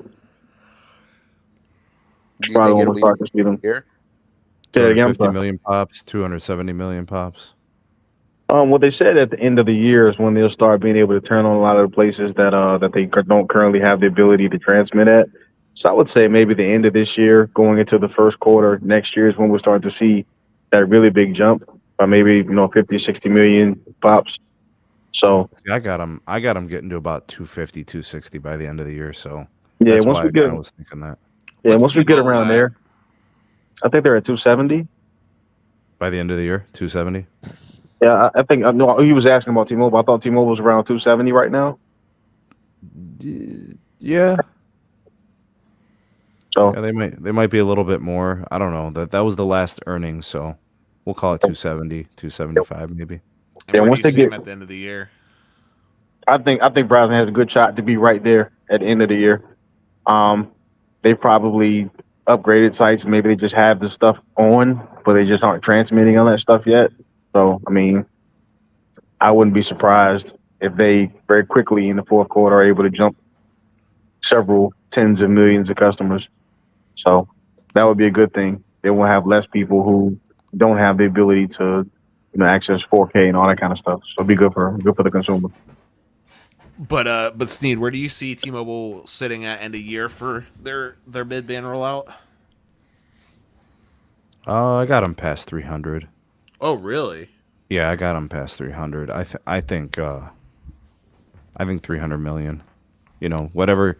I don't look. A lot of people will question the depth of each of those markets, but I don't know. However they report it, they'll be around 300 million. It might be 305 or something. I don't know. So like by November, they'll be at 300. So, assuming that T-Mobile hits that goal, they're properly done with their mid-band rollout, right? Because effectively, once you get to that point, you're pretty much done as the mobile network for all intents and purposes. What do you see T-Mobile? They're going to treat it like N71, you think? Because if that's the case, they're going to probably end up around 310. I'm just looking at their historical track record, right? Typically, once T-Mobile hits 300 million pops with any of their deployments that they've done, whether it was the Band 2 reform, the Band 12, when they were doing their build out of the Band 12, when they were doing their build out for Band 71, like it's always been that magic number. And then they might do a few more sites, like to get to that 310 that you're talking about, but typically they kind of like turn off the spigot, so to speak. What are they at, like 320 with N71? Maybe. I think. Yes. Okay. Well, all right. So just over 300 for N41 because that's a tougher thing to do. You can't do the same thing with midband that you do with low band. Yeah. So going back, so once they get to that point, right, like they're effectively done with the midband rollout. What do you think T-Mobile's next focus will be? Like, do you think they'll start focusing, getting in deep with millimeter wave deployments, or they have to do small cells? They really have to start doing some stuff with CRAN. They're going to be too late if they can't do both. If they can't get to 300 million pops on their macro network and also start their small cell build out, Verizon's going to kick their ass because Verizon does both. Can you say that one more time, Sneak? I just want to make sure I understood what you said.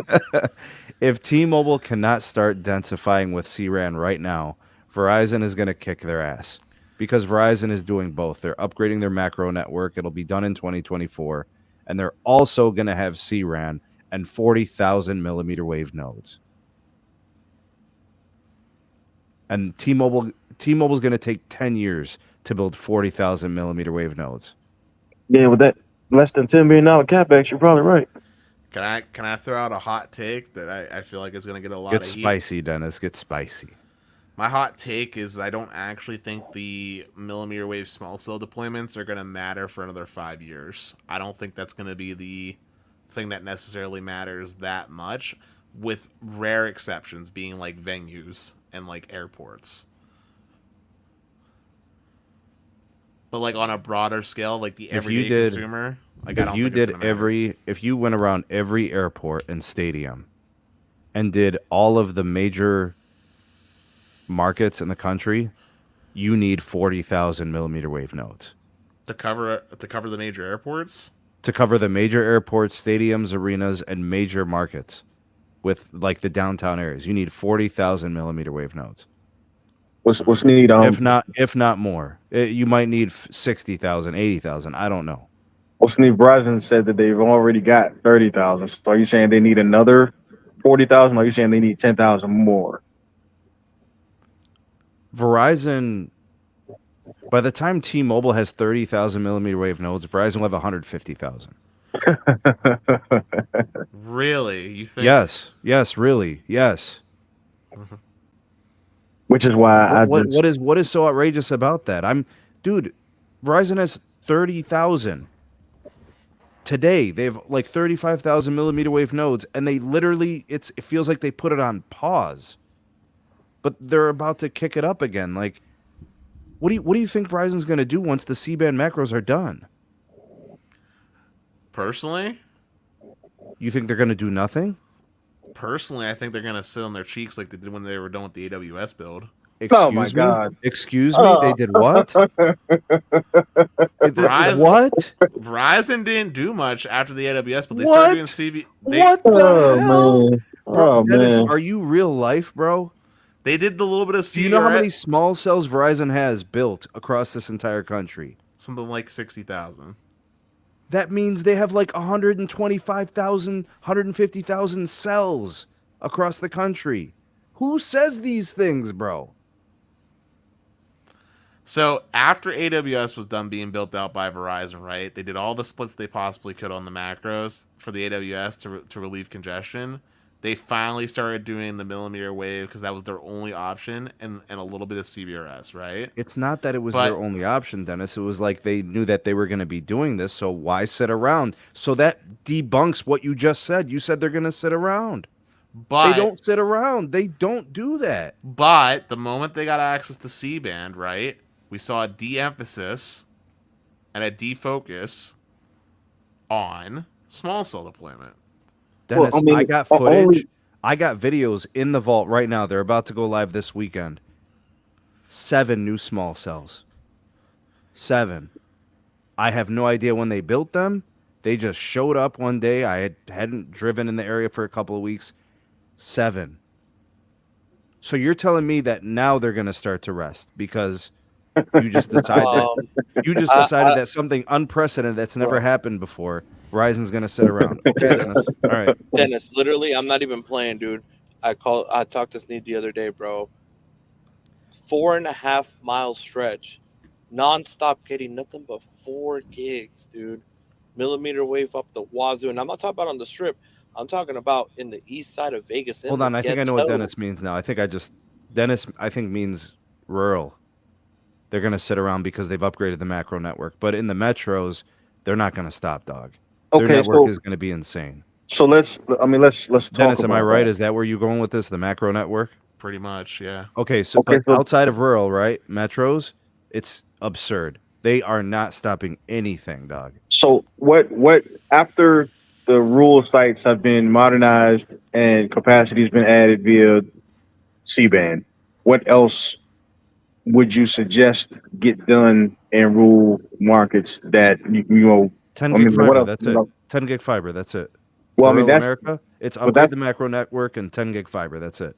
well, that's probably what's going to happen if they're rolling out C-band. I mean, those radios require 10 gig links anyway, so you got to kind of assume that the backhaul is being upgraded along with the Well, they RAN. got a shit ton of microwave and stuff out there, so it'd be nice to Very get some true. fiber circuits out there. Very true.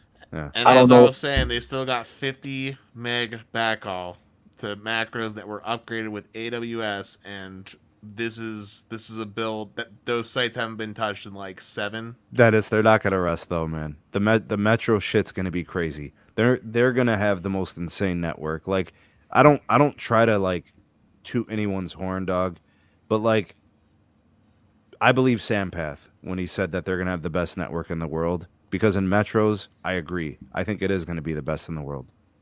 I think Verizon always has done well in urban, but every carrier does well in urban. And so doing well in urban, while impressive because it has its own challenges, to me, doesn't necessarily equal the best network. The best network is a network that performs really well in urban, but also really well in suburban, and can also provide some coverage in rural when you're out there. The best network is the most redundant network. It's Exactly. the most overlap, the most fallback, the most reliability. It's the way it always is. It's the way it always will be.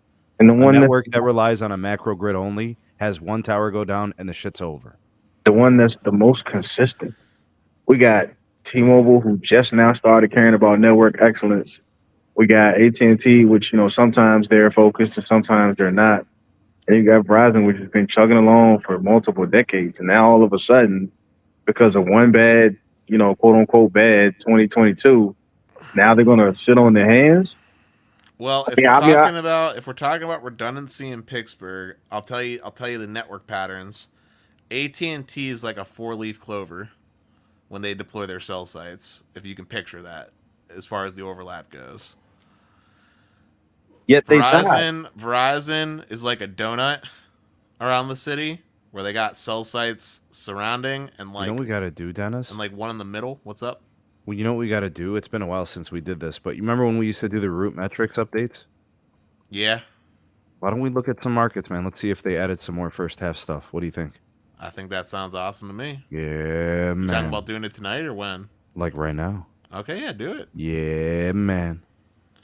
But while you're doing that, I'm gonna just finish my thought. So I'm looking at Pittsburgh right now. Verizon's like a donut, and then T-Mobile is like little lonely islands. Sneed, like pull up Pittsburgh first half 2023. Okay, hold on, dog. Hold on. Go look at who won the market. Like I just. All right, let's get the SMT Nation involved. If you guys buy me a coffee, buy me a coffee link is in the description. I'll look up your market and we'll do an analysis for you. All right, buy me a coffee, link in the description. You throw me a coffee, I'll check things out for you, all right? Let's push the coffee link tonight. All right, let's see if Cleveland's done. Nope, the Cleveland results aren't in. Damn it. But Cincinnati is there. Pittsburgh's done. Pittsburgh's done. You want me to do Pittsburgh, Dennis? Pittsburgh's done. Yeah. All right, let's do Pittsburgh. Let's see. The Berg. Here we go, the Berg. First half 2023. We have Verizon. First overall.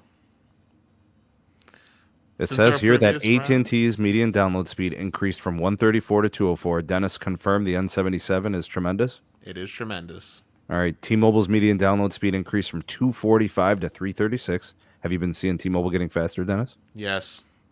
All the sites that they've forgot about, they finally got the backhaul upgraded to and decided to optimize, and that's why that's that way. All right, Verizon's median download speed increased from 93 to 109.9, so there's an increase there. So the carriers are getting faster in the Berg. Yes, but can I just say one thing before you switch to the next thing?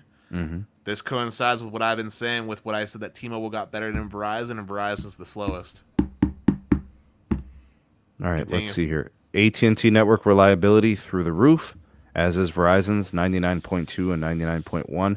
T-Mobile comes in at 96.1. AT&T still the most reliable. Yep, and their network accessibility is the worst by a lot. I don't understand what that metric even means, to be honest. I have a hard time with this one too because a lot of times AT&T struggles with it, but the network is usually reliable. So it's like, do they offer a description for this? I forget what it was. All right. Network speeds. They're all pretty fast. Data performance. They're all pretty much the same. Calling for T-Mobile still a problem.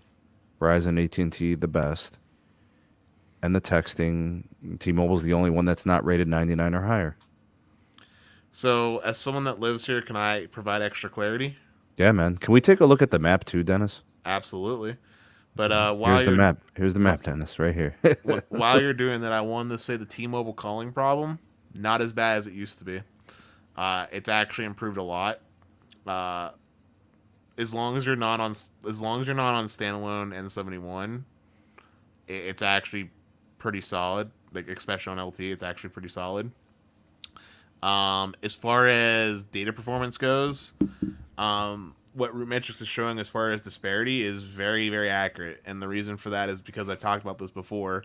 Verizon's fixed wireless is really popular in Pittsburgh, and it just hammers their network. It's very congested during the day, and that's why your average download speeds are going to be a lot slower on Verizon. How can it be congested if it increased in speed? Like it increased. Okay, That doesn't point to congestion though. How can it be congested if it got faster? Like we got to stop throwing that word around. It's not an accurate word. You don't get congested in increase in speed, even if it is the slowest of the three. That's not how it works. Hey, big shout out. I already got some super or coffees. Big shout out to Troy. Troy, they don't have Jamestown available for this year. I'm going to go back and see if they got second half for you. So going back to what I was saying though, no Jamestown. T-Mobile and AT&T throughout the day are barely seeing any usage. Their speeds are pretty consistent throughout all the day, which is probably why their speeds are also significantly higher.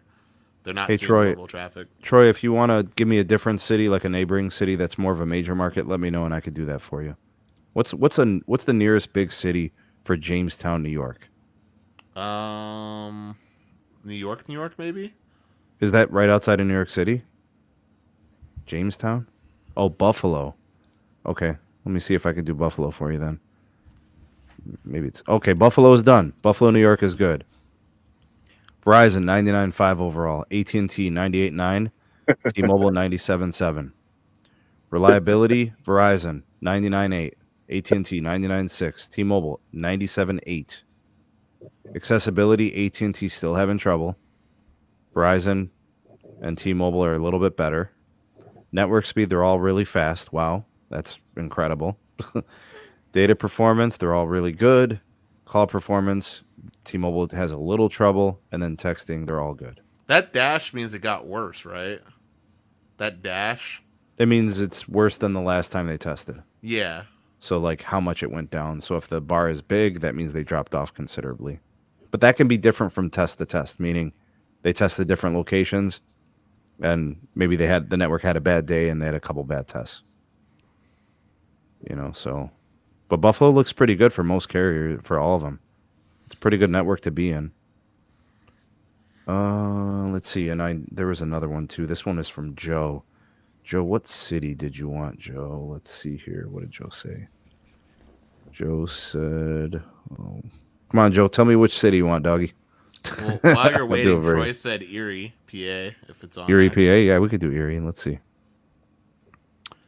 Nothing for Erie for 2023. What about Cincinnati? I saw Cincinnati was done, and that's in Ohio for you. Actually, they don't test Erie. I don't see it for 2022 either. Well, I saw Cincinnati on there. That's Ohio. Who asked for Cincinnati? No one. I'm just saying, but that's in Ohio.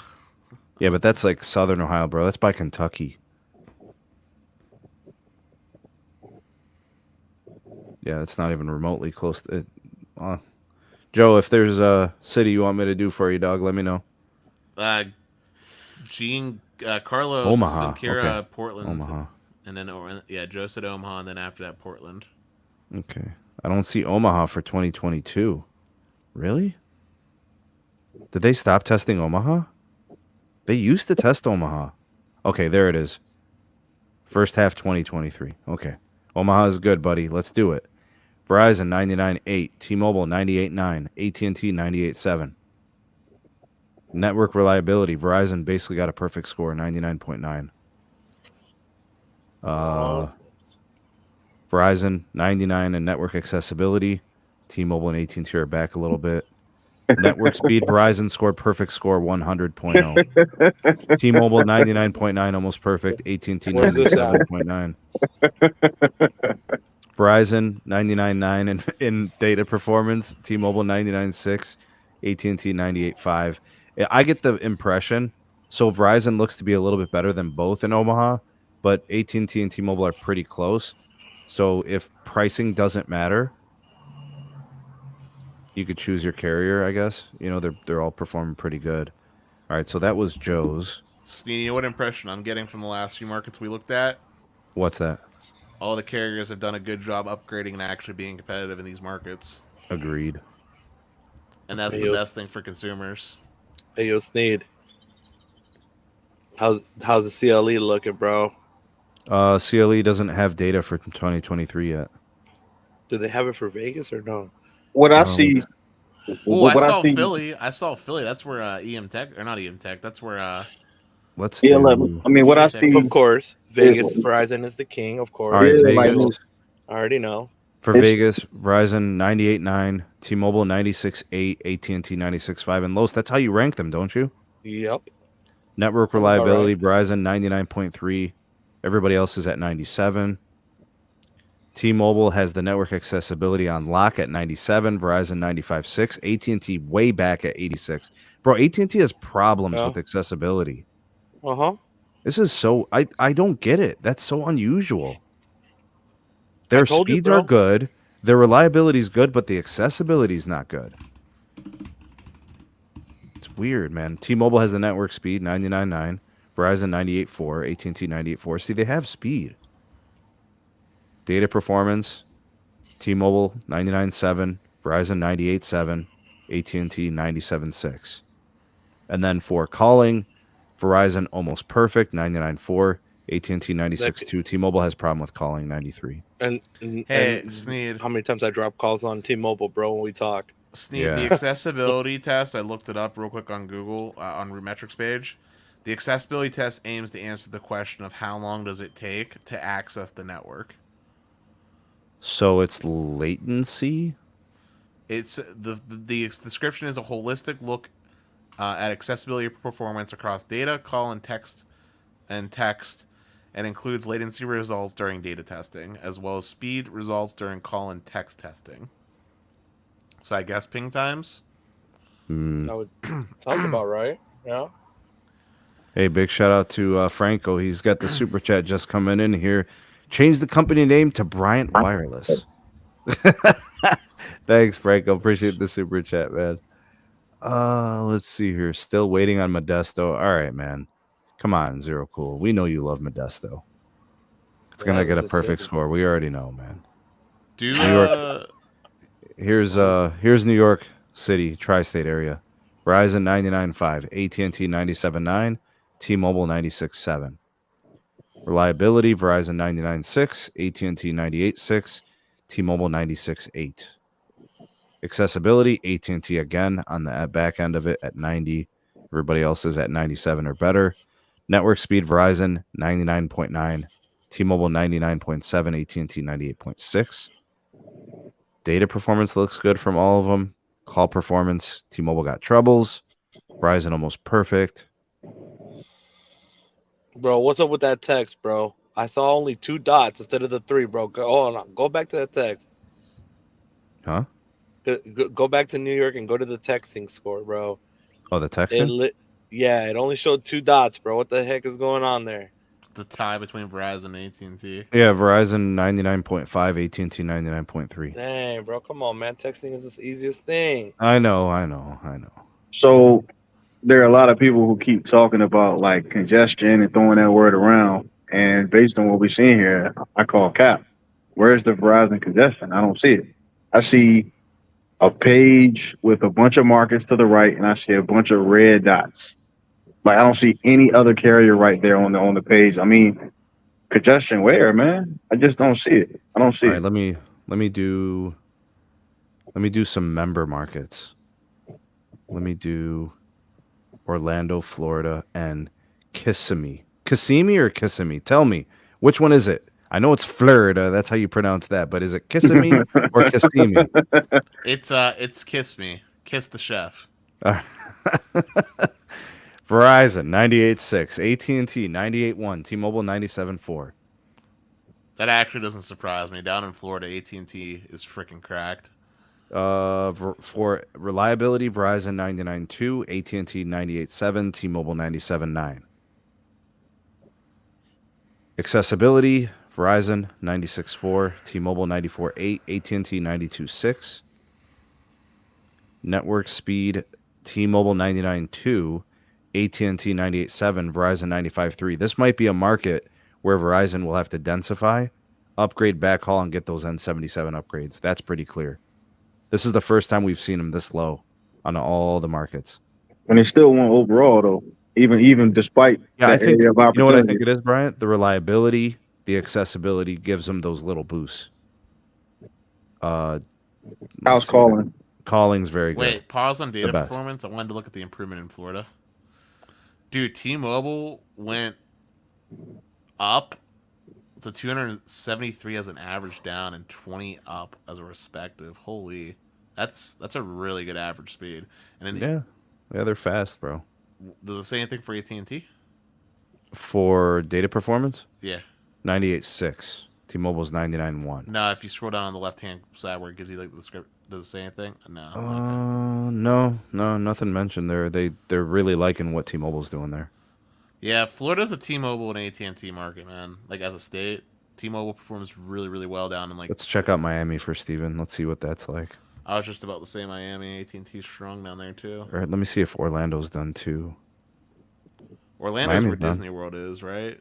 Yeah. Orlando, yeah. Verizon 99.2, AT&T 98.3, T-Mobile 96.5. Reliability, Verizon 99.2, AT&T 98.9, T-Mobile 96.7.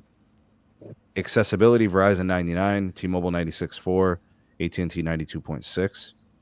Network speed, AT&T 99.7, T-Mobile 99.4, and Verizon 99.3. That's really fast networks.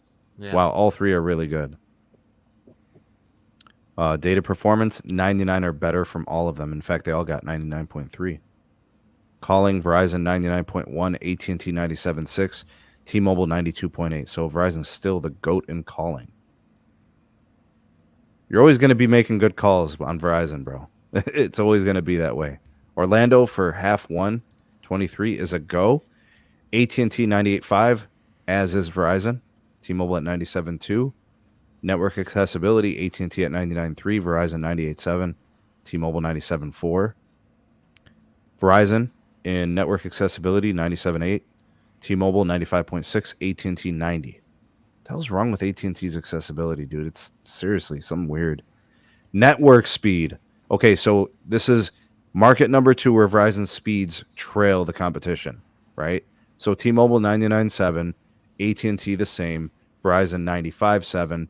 This is going to be an area where Verizon will probably have to densify and get those N77 upgrades going quicker.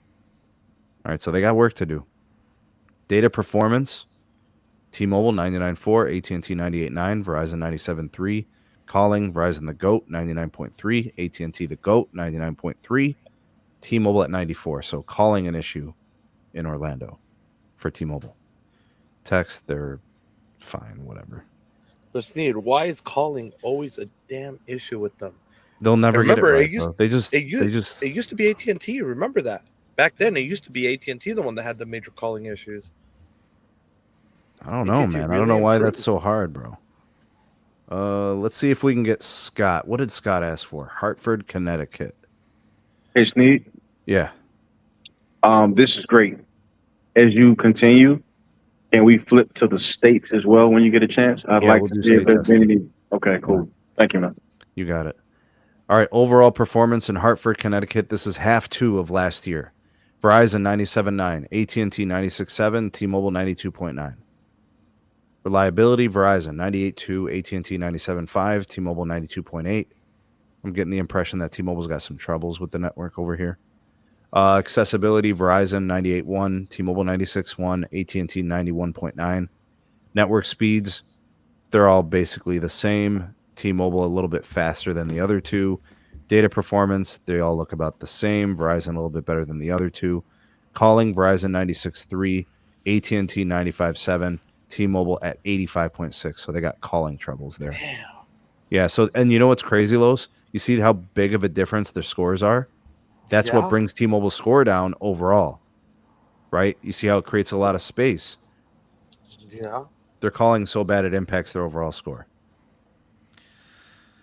I am glad I'm not in Hartford right Yeah, now. man, with your T-Mobile. calling is going to be a nightmare. Let They me see if there's... charging people $90 now. So, you know. Do they test Portland, Maine, or anything Maine? I don't know. Give me a city. I'll check Portland, Maine. I don't see Portland, Maine. Handsome wants to see DC, Washington, D.C. Portland, Maine. No Portland, Maine. We'll check Maine as a state for you, though. Raging Dusty. And S Blue Tech wants to see San Jose. San Jose. It's a great area, man. Beautiful out there. I know San Jose for the first half of this year. Let's see if we can go back. San Jose. Nice, By the very way- nice place. Thank you for that super chat, Santiago. Really appreciate you. Bro, they don't test San Jose last year? What? Really? Well, it might be under the Bay Area or Man, they don't. I don't see it. I'm sorry. Is there a magnifying? There should be a magnifying glass. You might be able to type it in, Steve. the nearest would be San Francisco. San Francisco would be next to San Jose. Or no, San Francisco, San Jose is more in the Bay Area. Keep going more down. Right, but I'm looking for something to click on, but I don't see anything. Like, I mean, I'm just looking for a neighboring one because, like, what is this? Concord, California. How you going to test Concord but not San Jose? Is that right? That's so weird, bro. Verizon 99.3, AT&T 99, T-Mobile 97.8. Reliability, AT&T 99.7, Verizon 99.4, T-Mobile 97.8. Accessibility, Verizon 98.1, T-Mobile 98.1, AT&T 91.8. Speeds, T-Mobile 99.7, AT&T 99.4, Verizon 99.1. They have speeds out there. They're all over 99. Data performance, they're all over 99. Calling performance, AT&T and Verizon over 99, T-Mobile at 95. That's Concord. San Francisco, we'll just click on that since we're looking at it. Verizon 98.9, AT&T 98.2, T-Mobile 95.6. Reliability, AT&T and Verizon at 99, T-Mobile at 96. Accessibility, Verizon 99.2, T-Mobile 96.1, AT&T 91.7. Network speed, AT&T at 99, Verizon 97, T-Mobile 97. Data performance, 99 for Verizon and AT&T, about 98.9. T-Mobile at 97.7. Calling performance, Verizon and AT&T 98 or higher, T-Mobile at 92. See, they have San Jose, man. I have it pulled up here.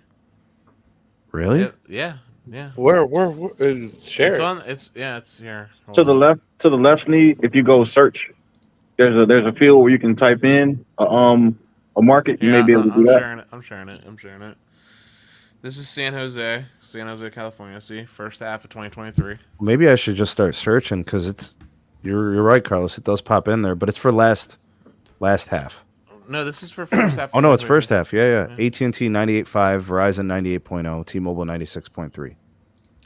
Network Reliability, AT&T 99, Verizon 98.6, T-Mobile 96. Accessibility, Verizon 97, T-Mobile 95, AT&T 91. Network speed, AT&T almost perfect, 99.9. T-Mobile 98.5, Verizon 95.3. Verizon another troubled area because it looks like their speed dipped a little bit down to 95. Data performance, AT&T and T-Mobile kind of sort of tied Verizon back a little. Calling, AT&T and Verizon goated, T-Mobile with some troubles. And then texting AT&T. every market, Sneed, every market that sees in common, it's 92 or lower on the calling for T-Mobile. What in the Their hell calling's is going not on? good. Their calling's not good. Yeah. You guys want to check out Philly because that's where PA Tech's from. Yeah, we could do Sure, Philly. Here's Philly. Verizon's number 1, AT&T number 2, T-Mobile number 3 for overall performance. Network reliability number 1 Verizon, 2 T-Mobile, 2 AT&T, 3 T-Mobile. Network accessibility tie between T-Mobile and Verizon. Network speed is T-Mobile leading at 99.7, AT&T second at 99.3, tied with Verizon for second. Data performance, T-Mobile leading with an average of 334 for that city. Jesus, down. Oh, that's pretty good. But they're all pretty solid. Call performance, a tie between Verizon and AT&T, and text performance also tie between AT&T and Verizon. I'll stop sharing now that you're cooking. All right, let me answer Jamie's question. You can have whichever carrier you want in Ohio. When it comes to data performance, they're all really good. T-Mobile's super fast. The network is super modern. They've upgraded backhaul in a lot of places. It's really good. AT&T, I think they're tremendous. They're starting to fix their uplink issues. I like it. Verizon, I still think is the most reliable, and their network's getting really fast, really quick. So they're all good. Thanks again, Esputek. Appreciate the super chat. Let's see if we can find John. Let's see if we can find him. Gilbert, Arizona. I feel like there's a bigger market. Phoenix. Is that Phoenix? Phoenix. Yeah, I was gonna say it Gilbert, sounded familiar. Scottsdale, So Tempe, all those areas are literally Phoenix market. okay, all right. Well, here's Phoenix for you guys. Verizon 99.3, AT&T 98.6, T-Mobile 97. Reliability, Verizon 99.5, AT&T 99.2, T-Mobile 97.7. Accessibility, Verizon 97.9, T-Mobile 95.1, AT&T 92.1. Network speed 99 for T-Mobile and Verizon and AT&T. They're all pretty close. Data performance, Verizon 99, T-Mobile is about 99, AT&T is 98.5. Verizon calling 99.6, AT&T 99.3, T-Mobile 95.8. So there you go, Los. Higher than 92. So they're doing good in Phoenix. All right. If you look at the state view like Brian talked about, it's actually interesting. T-Mobile only won one state. What do you What I'm mean? saying, man, it's just I don't understand what people Dallas, say. Dallas, Texas. To the left of the search bar, you can change the national view. Yeah, we'll do. I just wanted to do Dallas for Blind G Tech. That's the homie. Sure. Verizon 99.4, AT&T 98.9, T-Mobile 98.5. So they're all pretty close. Verizon's still the leader. Network reliability, Verizon and AT&T. T-Mobile's at 98.6, so that's not bad. Accessibility, T-Mobile at 98.0, Verizon 97, AT&T 92. Network speed, T-Mobile and AT&T at the top, but Verizon's like right behind them. They're all over 99.5. So it looks like the speed's getting produced across the nation. Data performance, T-Mobile 99.6, Verizon 99.5, AT&T 99.4. Calling, AT&T 99.4 as well as Verizon, and then T-Mobile at 97.1. So Carlos. T-Mobile got a 97. But hold on. How in the living hell do we have AT&T on the network accessibility so bad in their own stomping grounds? It's national, actually. Every single market had the lowest accessibility score. You know, based off the description of the test, here's my guess, Sneed. I'm betting you it really is just latency, and and if you look at ping times on AT&T, their ping times generally, I don't know about for you, but generally for me they're typically between like 30 and 50 milliseconds. I don't know what it's like over there for you. And what I've noticed that with T-Mobile and Verizon is they tend to be more on like that 30 side of ping, sometimes even down in the 20s. And I bet you that's where the difference is coming in, is that 30-second difference. They spell Bellevue, Washington. So why is it that the congestion word continues to get thrown around when it comes to Verizon? I mean, again, how many markets have we gone through so far? and we Well, see. Brian, Brian, if you actually look at the national view that you wanted to look at, AT&T won 32 out of 51 states. But that was 2022. I was asking to look at the state stuff because I know the state stuff is more up to date. And what I was going to point out is that even the state drives, I know Sneed has reported on that before, that, you know, in 2022, AT&T did a really good job of winning a lot more states than Verizon did, which is kind of an anomaly based on what we've seen the last decade plus. Verizon's normally dominated in the metros and in the states. But if we fast forward to 2023, it is a lot more competitive this year based on what we're seeing here in RootMetrics. I just wanted everybody else to see that as well for themselves. I didn't want to say it myself. A lot of times when I say it, you know, I get the jokes and everything, but I want the people to see the information from somebody that's not, you know, that's not me. So, all right, let's take a look at some of the state testing for Bryant here. We'll just look at the first half testing. We've got some states. All right, so we got Arizona's done for first half 23. AT&T 94.3, Verizon 94.0, T-Mobile with trouble at 87.9.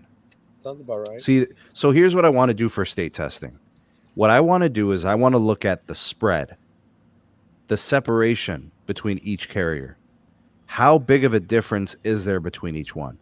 So like if they're all close, I view that as a win for the consumer. If I see them far apart from each other, that means the carriers have separation. That means you actually should go with a specific carrier that performs better if you move around your state. If you are always home, if you're always in a single market or two, right, you could have probably whoever you want. But when you go through a state that's very large and massive, the carriers can have variation. All right, so Arizona shows it. You can have AT&T or Verizon. You're going to have some coverage issues probably with T-Mobile. The reliability for T-Mobile is suspect, right? The network speed, AT&T is the fastest by a lot. The data performance, AT&T is a little bit better than Verizon. And the calling, both AT&T and Verizon are over 91. T-Mobile's at 81. So they're state-wise, T-Mobile struggles in Arizona. They basically were the worst in most of the categories. Sounds about right. All right. Let's see here. You know what? Yeah, they don't have Ohio done. Nevada's done though. So you want to take a look at it? I already know it's gonna be Verizon. It is Verizon. I already know. 95 for Verizon, 93 for AT&T, but T-Mobile's close at 92. Reliability, Verizon at 95, AT&T at 94, T-Mobile at 92. Accessibility, AT&T has problems. Network speed, AT&T at 97, T-Mobile at almost 97, Verizon at almost 96. Data performance, T-Mobile at 96.7, Verizon 96.6, AT&T 96.1, so they're all pretty even. Calling, Verizon at 93, AT&T at 90, T-Mobile at 87. And texting, T-Mobile is the worst. Texting, bro. The only thing I just want to know is, so where it says network accessibility, I know that's how the latency or whatever, but that's what it means, right? Latency, basically. If I'm not mistaken. Yeah. Or because if it means accessibility, the connection, I still want to know how is T-Mobile up there when accessibility is ping, basically, from what I could tell by the report. Then yeah, latency is pretty good. Yeah, I was gonna say because if it meant by connection wise, bro, there's a big 100 and something mile stretch that has no service. T-Mobile. I don't see any pink states for T-Mobile so far in the first half. T-Mobile has the lowest idle pings, just idle pings, generally speaking. I found a pink one, Montana. Oh shit! Yeah, Montana for T-Mobile last half. It's the only state. But Montana though, that's so random. It's the only state that they won. If you click the filter, you'll see you'll be able to see which ones were won. It's the only state. That was it, man. It was Montana. And it's shared. Dang. Yeah, AT&T. Man, FirstNet was big for them, man.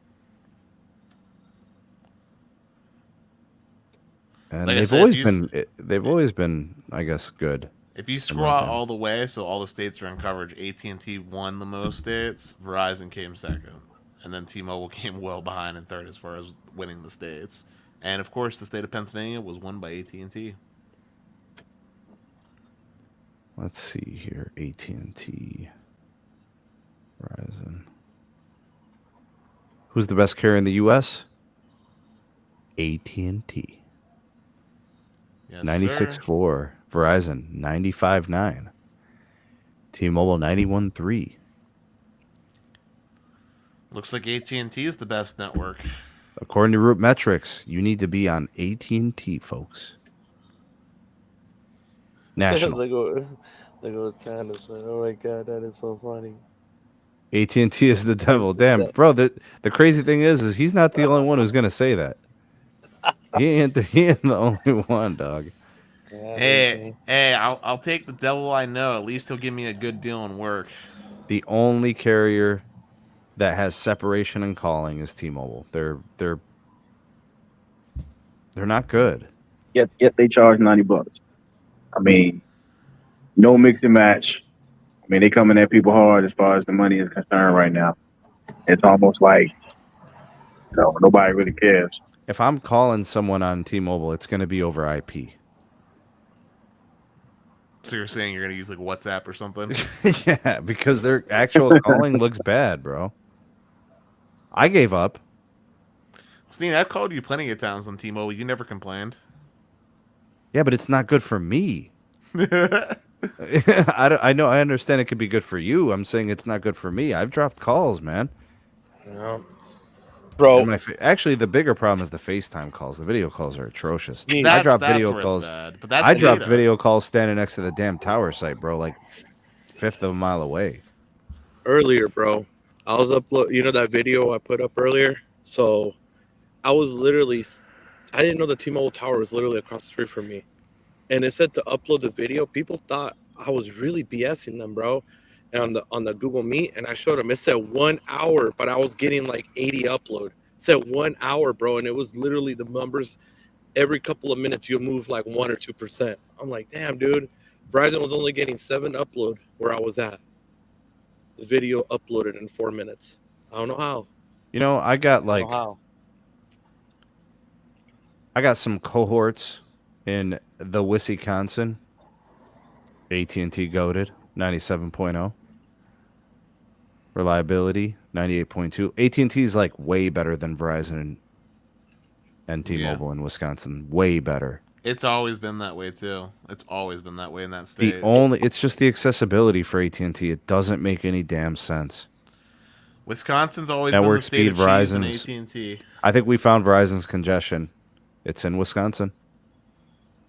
No. If I was Verizon, I will live with that. Really? I will live with that. You're just gonna punt Wisconsin, bro? Yeah, I will live with that. You can have Wisconsin.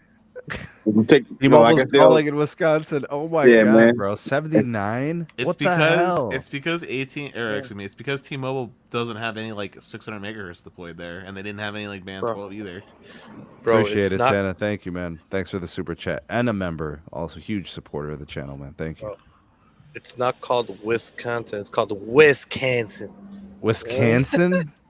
No, what kind of accent is that, bro? Come on, that's the song with T-Pain. It said, Wisconsin. Okay, let me ask you guys something. How do you think T-Mobile did in Iowa since they bought iWireless? Probably not great because they probably haven't gone through the time to upgrade yet. What do you think, Bryant? Third place. I'm gonna say AT&T did really good in Iowa though, because I believe AT&T is always a strong performer in Iowa. But they bought iWireless, dog. What? Hey, I was right about AT&T. How you gonna buy the biggest regional carrier in a state and you finish third, dog? Because they didn't do the upgrades yet. $90. I ain't paying $90 to get third. I'm not gonna stop saying it, yo. I don't care about the jokes. I want more chicken. I want good quality chicken, actually. Yeah, man. People can joke me. That's fine. No, bro. You know what? Screw all this, bro. I want the extra chicken, bro. What are you talking about, bro? I mean, Verizon will sell you some canned chicken. This doesn't make any sense. Look at the call performance, dog. They're below 80. The other two carriers are over 96. $90. You ain't paying for $90 if you live Bro. in Iowa. T-Mobile's you not worth literally- $90 in Iowa. Bro, if you really are struggling with money in Iowa, AT&T gives signature discounts for wherever the hell you work at. You're better off going to AT&T in that area if you need to save money. Look at Utah. Oh, You want me to do Utah? I'll do Utah. yeah, that's where Archie is. All right, Archie. Let's do it for Archie, man. That sounds Verizon about 97, AT&T 96, T-Mobile 94. That's not bad. Those are pretty close. When I went through Utah, I was surprised by T-Mobile's coverage. So Pretty good. yeah, I mean, we went up to what was that nature trail that we went up to, Carlos? I know I told you before I left with Archie. Zion? Yeah. But Check once you out. go in Zion, they have no service. But on the way there, yeah. Yeah. But not. They're still not back in in Zion. calling, though. The rest of it's pretty good. Yeah. They've Yeah. improved a lot. Zion was really pretty, man. It was really. We pretty. have some cohorts that speak very poorly of Verizon in North Carolina. Let's take a look. Let's take North a look. Carolina's an AT&T state. It says Verizon. It's tied though. It's tied. Exactly. Yeah, it is tight. Exactly. AT&T's right there. Yeah. Exactly. Network reliability, Verizon, AT&T. T-Mobile's kind of far back. Come on, bro. Verizon US for Cellular. network. Quit playing. Now let's look at speed, and it's AT&T by a lot. Data performance, AT&T and Verizon. Call performance, T-Mobile has problems. $90. $90. Come on, bro. It's US Cellular, bro. Quit playing. Is that most of their stuff is roaming? Yeah, a lot of it is. US Cellular, baby. US Cellular. Oh my god. I want to do. You know, people tell me some interesting things about West Virginia. Oh, that's AT&T.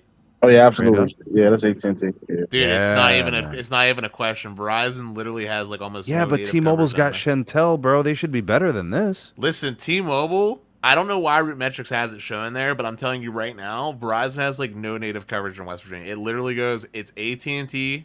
Well, And then it, your it next shows best- actually, Dennis. Look at the network speed. Yeah, and I was gonna say your next best thing is T-Mobile because of the Sprint legacy stays. Because Sprint, it was West Virginia was always AT&T and Sprint. T-Mobile used to Oh have my zero. god. Yeah, T-Mobile used to have zero coverage Look down at there the until T-Mobile Sprint. calling in West Virginia. I know, but T-Mobile 59, dog. T-Mobile used to have literally no coverage down there at all until the Sprint acquisition. So it Who was the always hell? an AT&T state. I feel sorry for the guy who's got to drive through, the guy or gal that has to do this for RootMetrics. Has Well, to dude, do West Virginia. Dude, it's actually, here's the thing, Steed. Like, there's a lot of people that live in West Virginia because it's a lot cheaper to live there than in Pennsylvania, and they'll drive up, like, commute to work to come to Pittsburgh. And if you talk to anyone that's from West Virginia, I promise you, every single one of them is going to have some form of somebody that uses AT&T for coverage, and that's the only carrier you can use down there. So this is the thing with West Virginia. I think it's because of isn't it because of the telescope or some about radio frequency or something like that where they can't build towers like anywhere else. So that's why coverage I heard is very Kentucky limited. is. I heard Yeah, it's Kentucky is a- good it's a- for AT&T. It's a quiet zone there in West Virginia. So Yeah. So it's hard to do towers.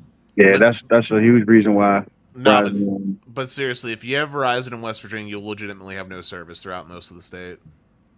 Like, literally no service. I mean, if we're being honest, none of the three carriers really cover West Virginia all that great compared to what we've been seeing in some of these other Satellite areas. good there?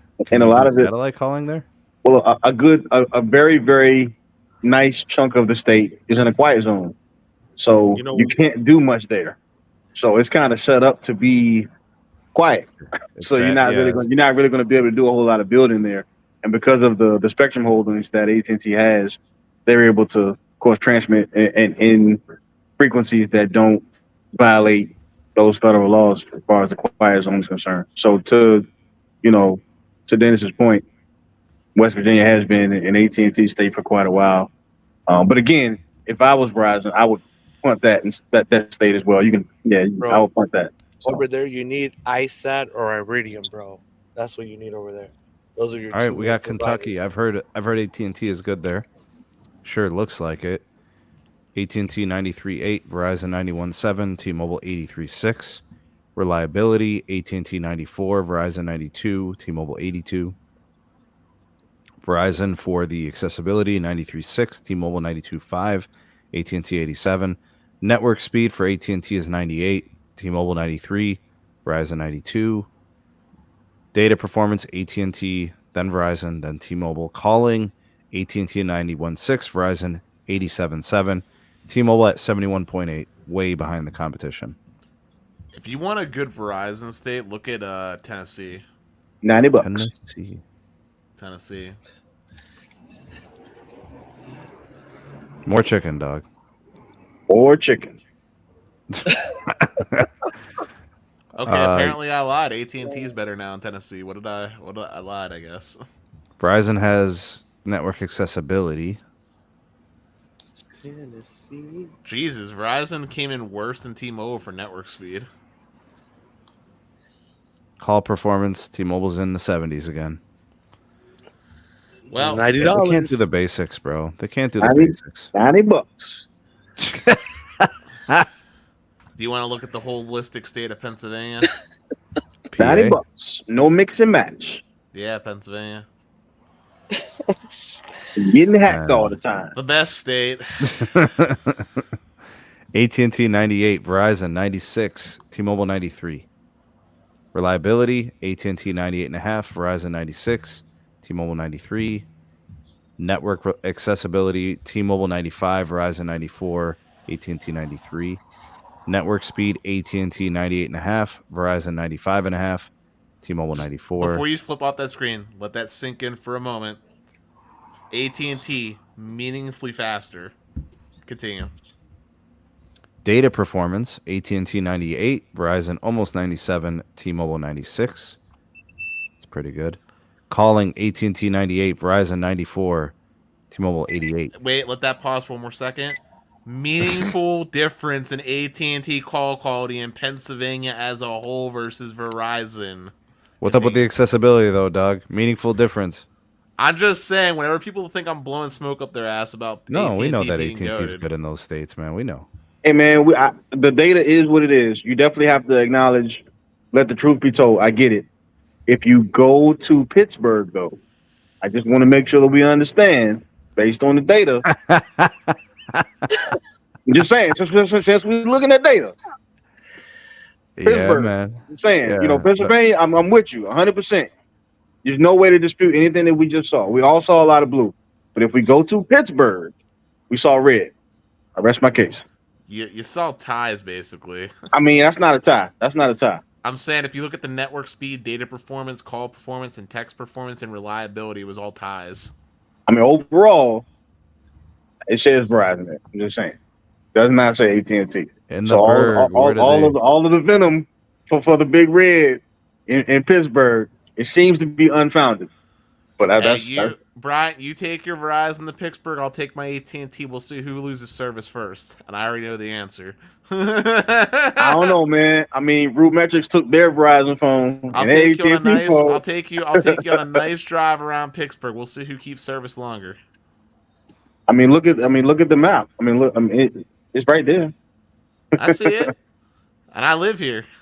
I mean, I'm just saying they drove all the places. Beaver Falls, I go out there frequently. Go ahead. They tested in Carrot.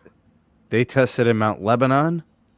They tested in Fox Chapel, Penn Hills. They tested in North Buttcrack.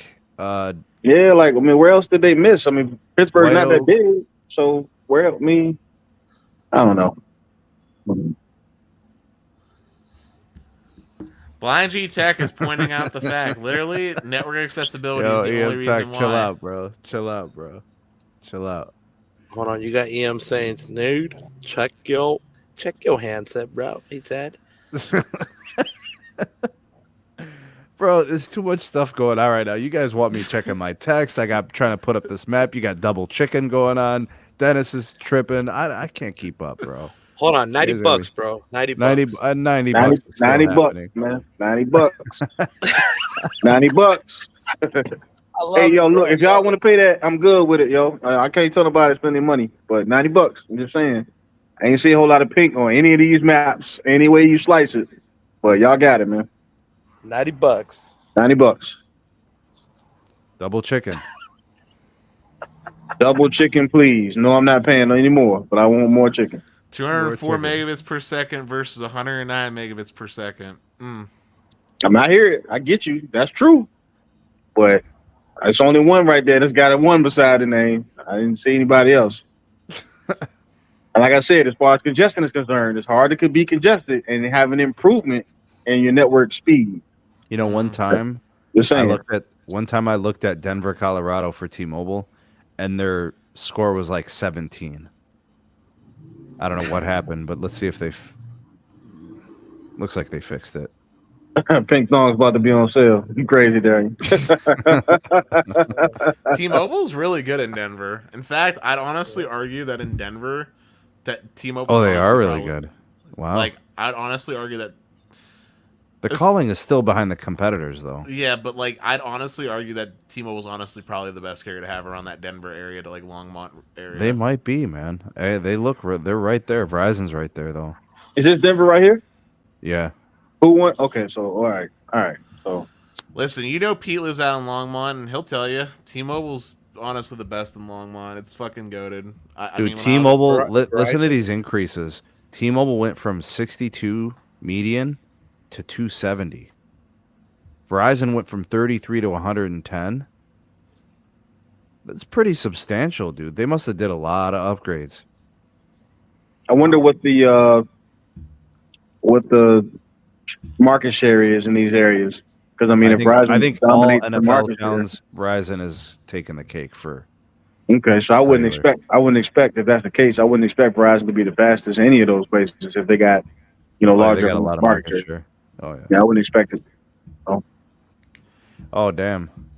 Henry said T-Mobile serving ramen for steak prices. $90, Henry. Hey man. Hey, Filet mignon. I'd rather have the ramen than the freaking canned chicken that Verizon's trying to sell. I don't see no canned chicken on these maps. Verizon's selling you canned chicken. They're showing you a nice ad for a whole rotisserie chicken, but then they're selling you canned chicken. They said you can't access that rotisserie chicken. Hey, listen, man. Verizon said it's a buffet. You serve yourself. Listen, we got a friend in Greensboro. All right. Verizon 99.6, AT&T 98.8, T-Mobile 97.3. Let the truth be told, Sneed. Verizon AT&T on the reliability. Verizon and T-Mobile on the accessibility. Network speed, they're all around 99 or better.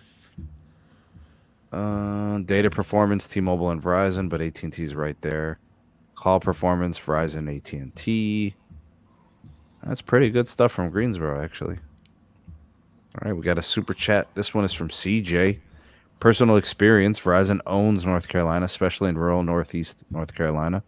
When it comes to U.S. Cellular, if you can't say anything nice, don't say anything at all. Thanks, CJ. That's nice of you, man. Appreciate you. CJ, I believe you, but I don't know if you've ever been down to Raleigh, North Carolina. But down in Raleigh, AT&T's cracked, at least when I was in Raleigh. Can you pull up Raleigh? Can you pull up Raleigh when you get a chance, please, Sneed?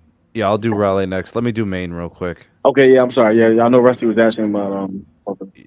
All right, Maine for the second half of 2022, I think. Yeah, second half 2022. Excuse me, Dusty. I apologize. Yeah. AT&T 92.6, Verizon 91.6, T-Mobile 80.6. Reliability, AT&T at 93, Verizon 92.6, T-Mobile at 81. Accessibility, T-Mobile at 94, Verizon 93.1, AT&T 91.5. Network speed, AT&T 95, Verizon 89, T-Mobile 81. Data performance, AT&T and Verizon. Call performance, AT&T and Verizon. T-Mobile's at 65 on calling. Oh shit! $90. Couldn't get any lower. $90, bro. You can't even get half a chicken, dog. $90. No, bro. What are you talking about, Sneed? You're getting 2 chickens for the price of $90, bro. What was the city? Who? Somebody was mentioning city. Who was it? Raleigh Raleigh. was what B wanted to see, because I made a comment about how AT&T was cracked and Raleigh when I was down there. First half 2023, Verizon 99.5, AT&T 99, T-Mobile 95. Network accessibility, Verizon 99.7, AT&T 99.6. It looks to me like Verizon AT&T are goated. Verizon 98.6, T-Mobile 96.6, AT&T 92. The accessibility is still a problem. T-Mobile's got the speed at 99.9. That's the like basically the highest rating, right? Like 100. AT&T at 99.5, Verizon at 99.2. You can have whichever carrier you want for speed. For data performance, Verizon 99.5, T-Mobile 99.2, AT&T 99.1.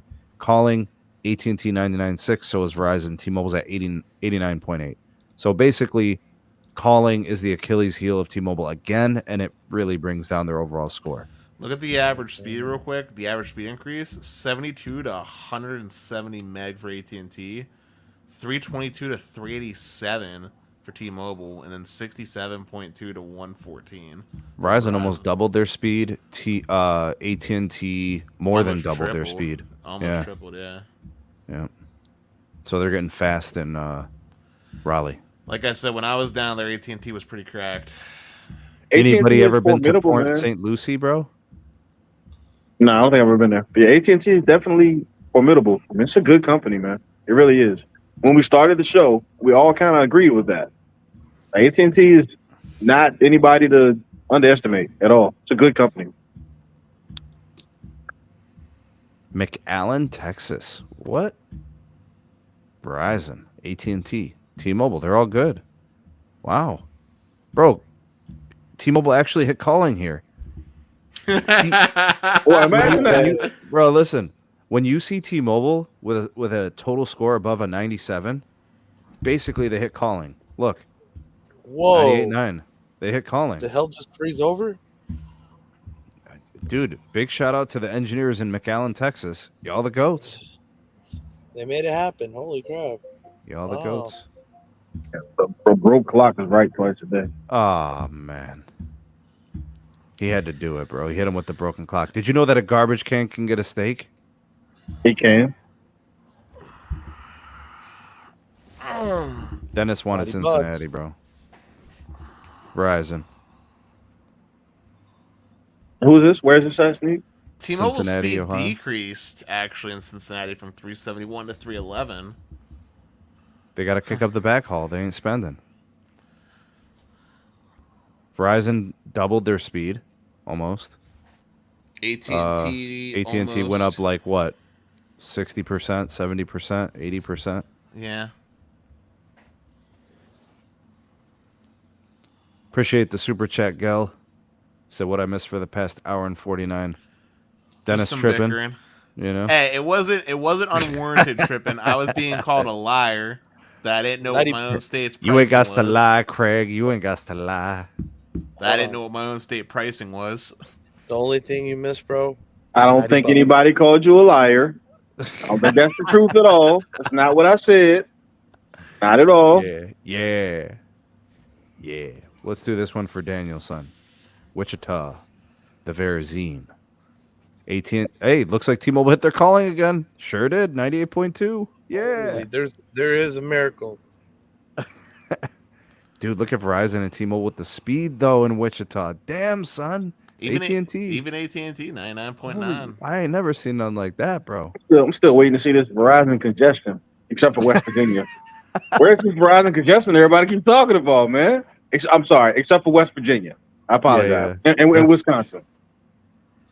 Calling for T-Mobile still an issue in Temecula. Carlos, you ever been? Yep. Yeah, the Verizon kicking over there? Always, bro. Just think people especially through those mountains, bro. Of course. Yo, Zero Cool says, make Bryant say I love Modesto. You don't gotta make me say that, man. I love Modesto. You don't have to make me say that. It's a great city. You don't have to make me say that. There's some great engineers out there. EM wants an apology right now. An apology. You did. What did I apologize? What am I apologizing for, EM Tech? Let me know what I do wrong, man. What I do wrong, man? What I do wrong? I have a lot of. I'm a respectful guy. What did I do wrong? What did he do wrong, man? Well, yeah, we All got to right. do the Hawaiis. We got to do the Hawaiis. We got Hawaii Hawaii, is bro? gonna be T-Mobile for sure. Yeah. Aloha. Let's see. What should I do? Honolulu? Sure. Isn't there a city called Quinoa? Probably. Kanawai? No. Kanawa? Kaniai? Yeah, there is a city, but I don't think they RootMetrics it. They don't. Do they do anything for Hawaii? Let me see the national. They do. Hey, Brian, blind sheet tech can show you congestion. 0.5 down, 0.2 up where he's at. Or I mean, I there's don't always think going to they be test Hawaii, bro. there's always going to be those outliers. I agree, but at scale, for as many people to try to act like super congested, I don't see it. I mean, we've looked at several states, we've looked at several markets. I don't see it. But hey, man, Bad I don't 13 wanna- only sites. B. all right. Well, I gotta assume there's got to be band 13 sites in some of these states. I mean, again, multiple states we've looked at, multiple cities we've looked at, multiple towns. I gotta assume that all these places are not band 13, man. Guys, I understand. I get it. We want to link. We want to look for chinks in the armor. I get it, but I don't see it. Brian, this is what I look at it, bro. The people that are complaining are the people that literally live in a town where you're lucky if they have a Dollar Tree, bro. Come on, man. Yeah. You know what I'm saying, bro. You couldn't even hit him with the Dollar General, Carlos. You had to hit him with a Dollar Tree. All right, Dollar General, bro.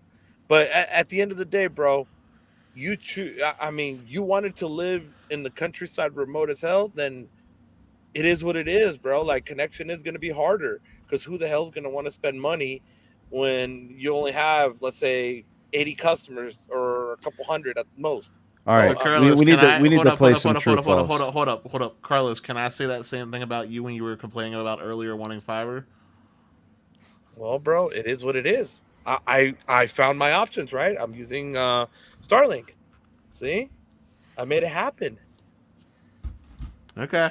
I'm just making sure you're sticking true to what you just said.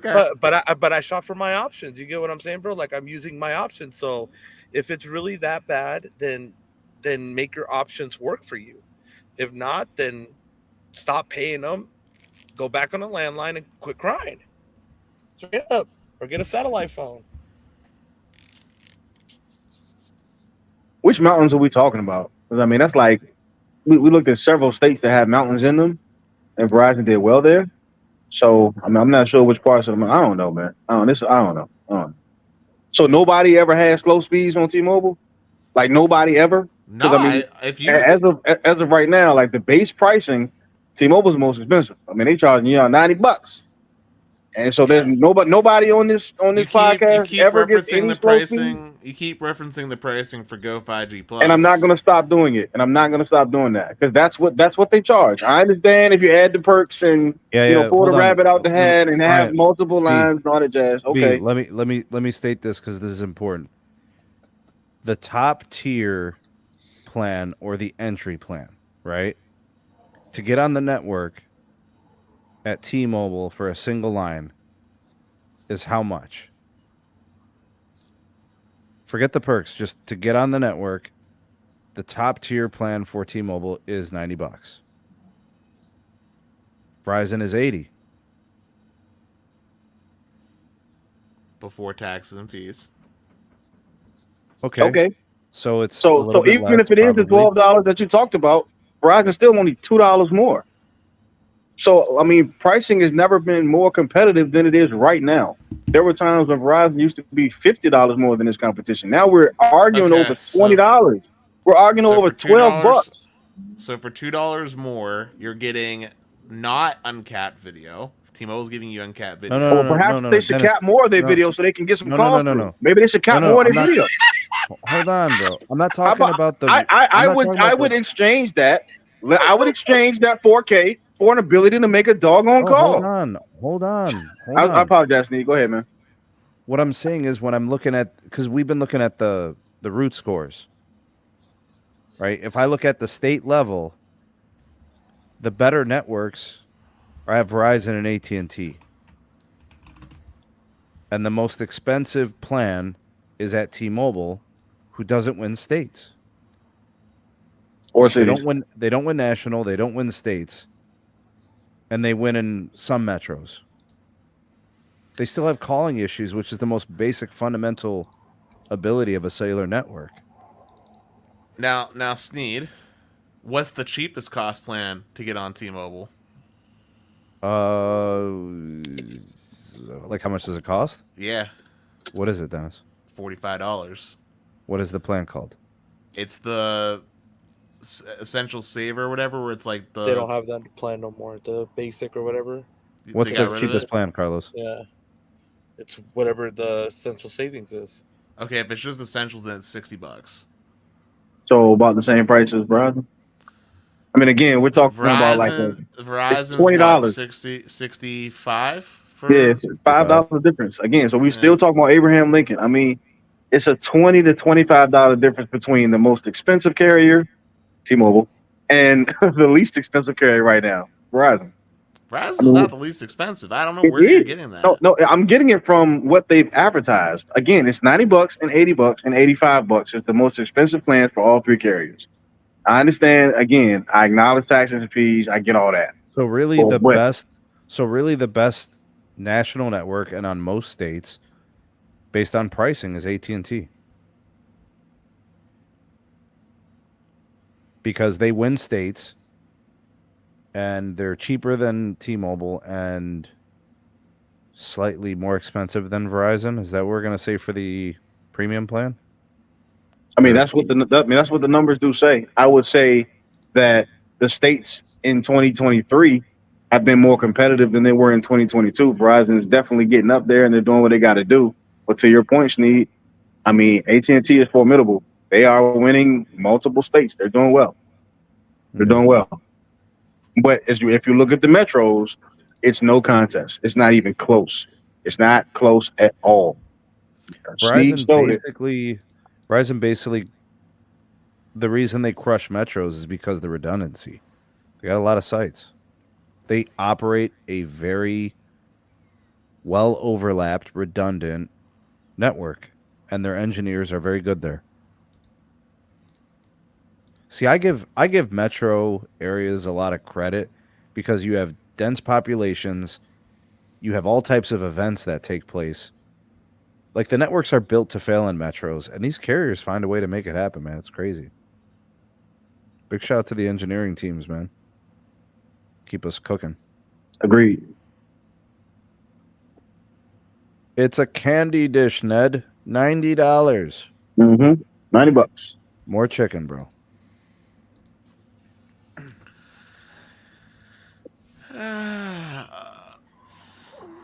All right. In case everybody didn't catch it, Dennis is exasperated right now. Dennis is just tired. Take us home, Dennis.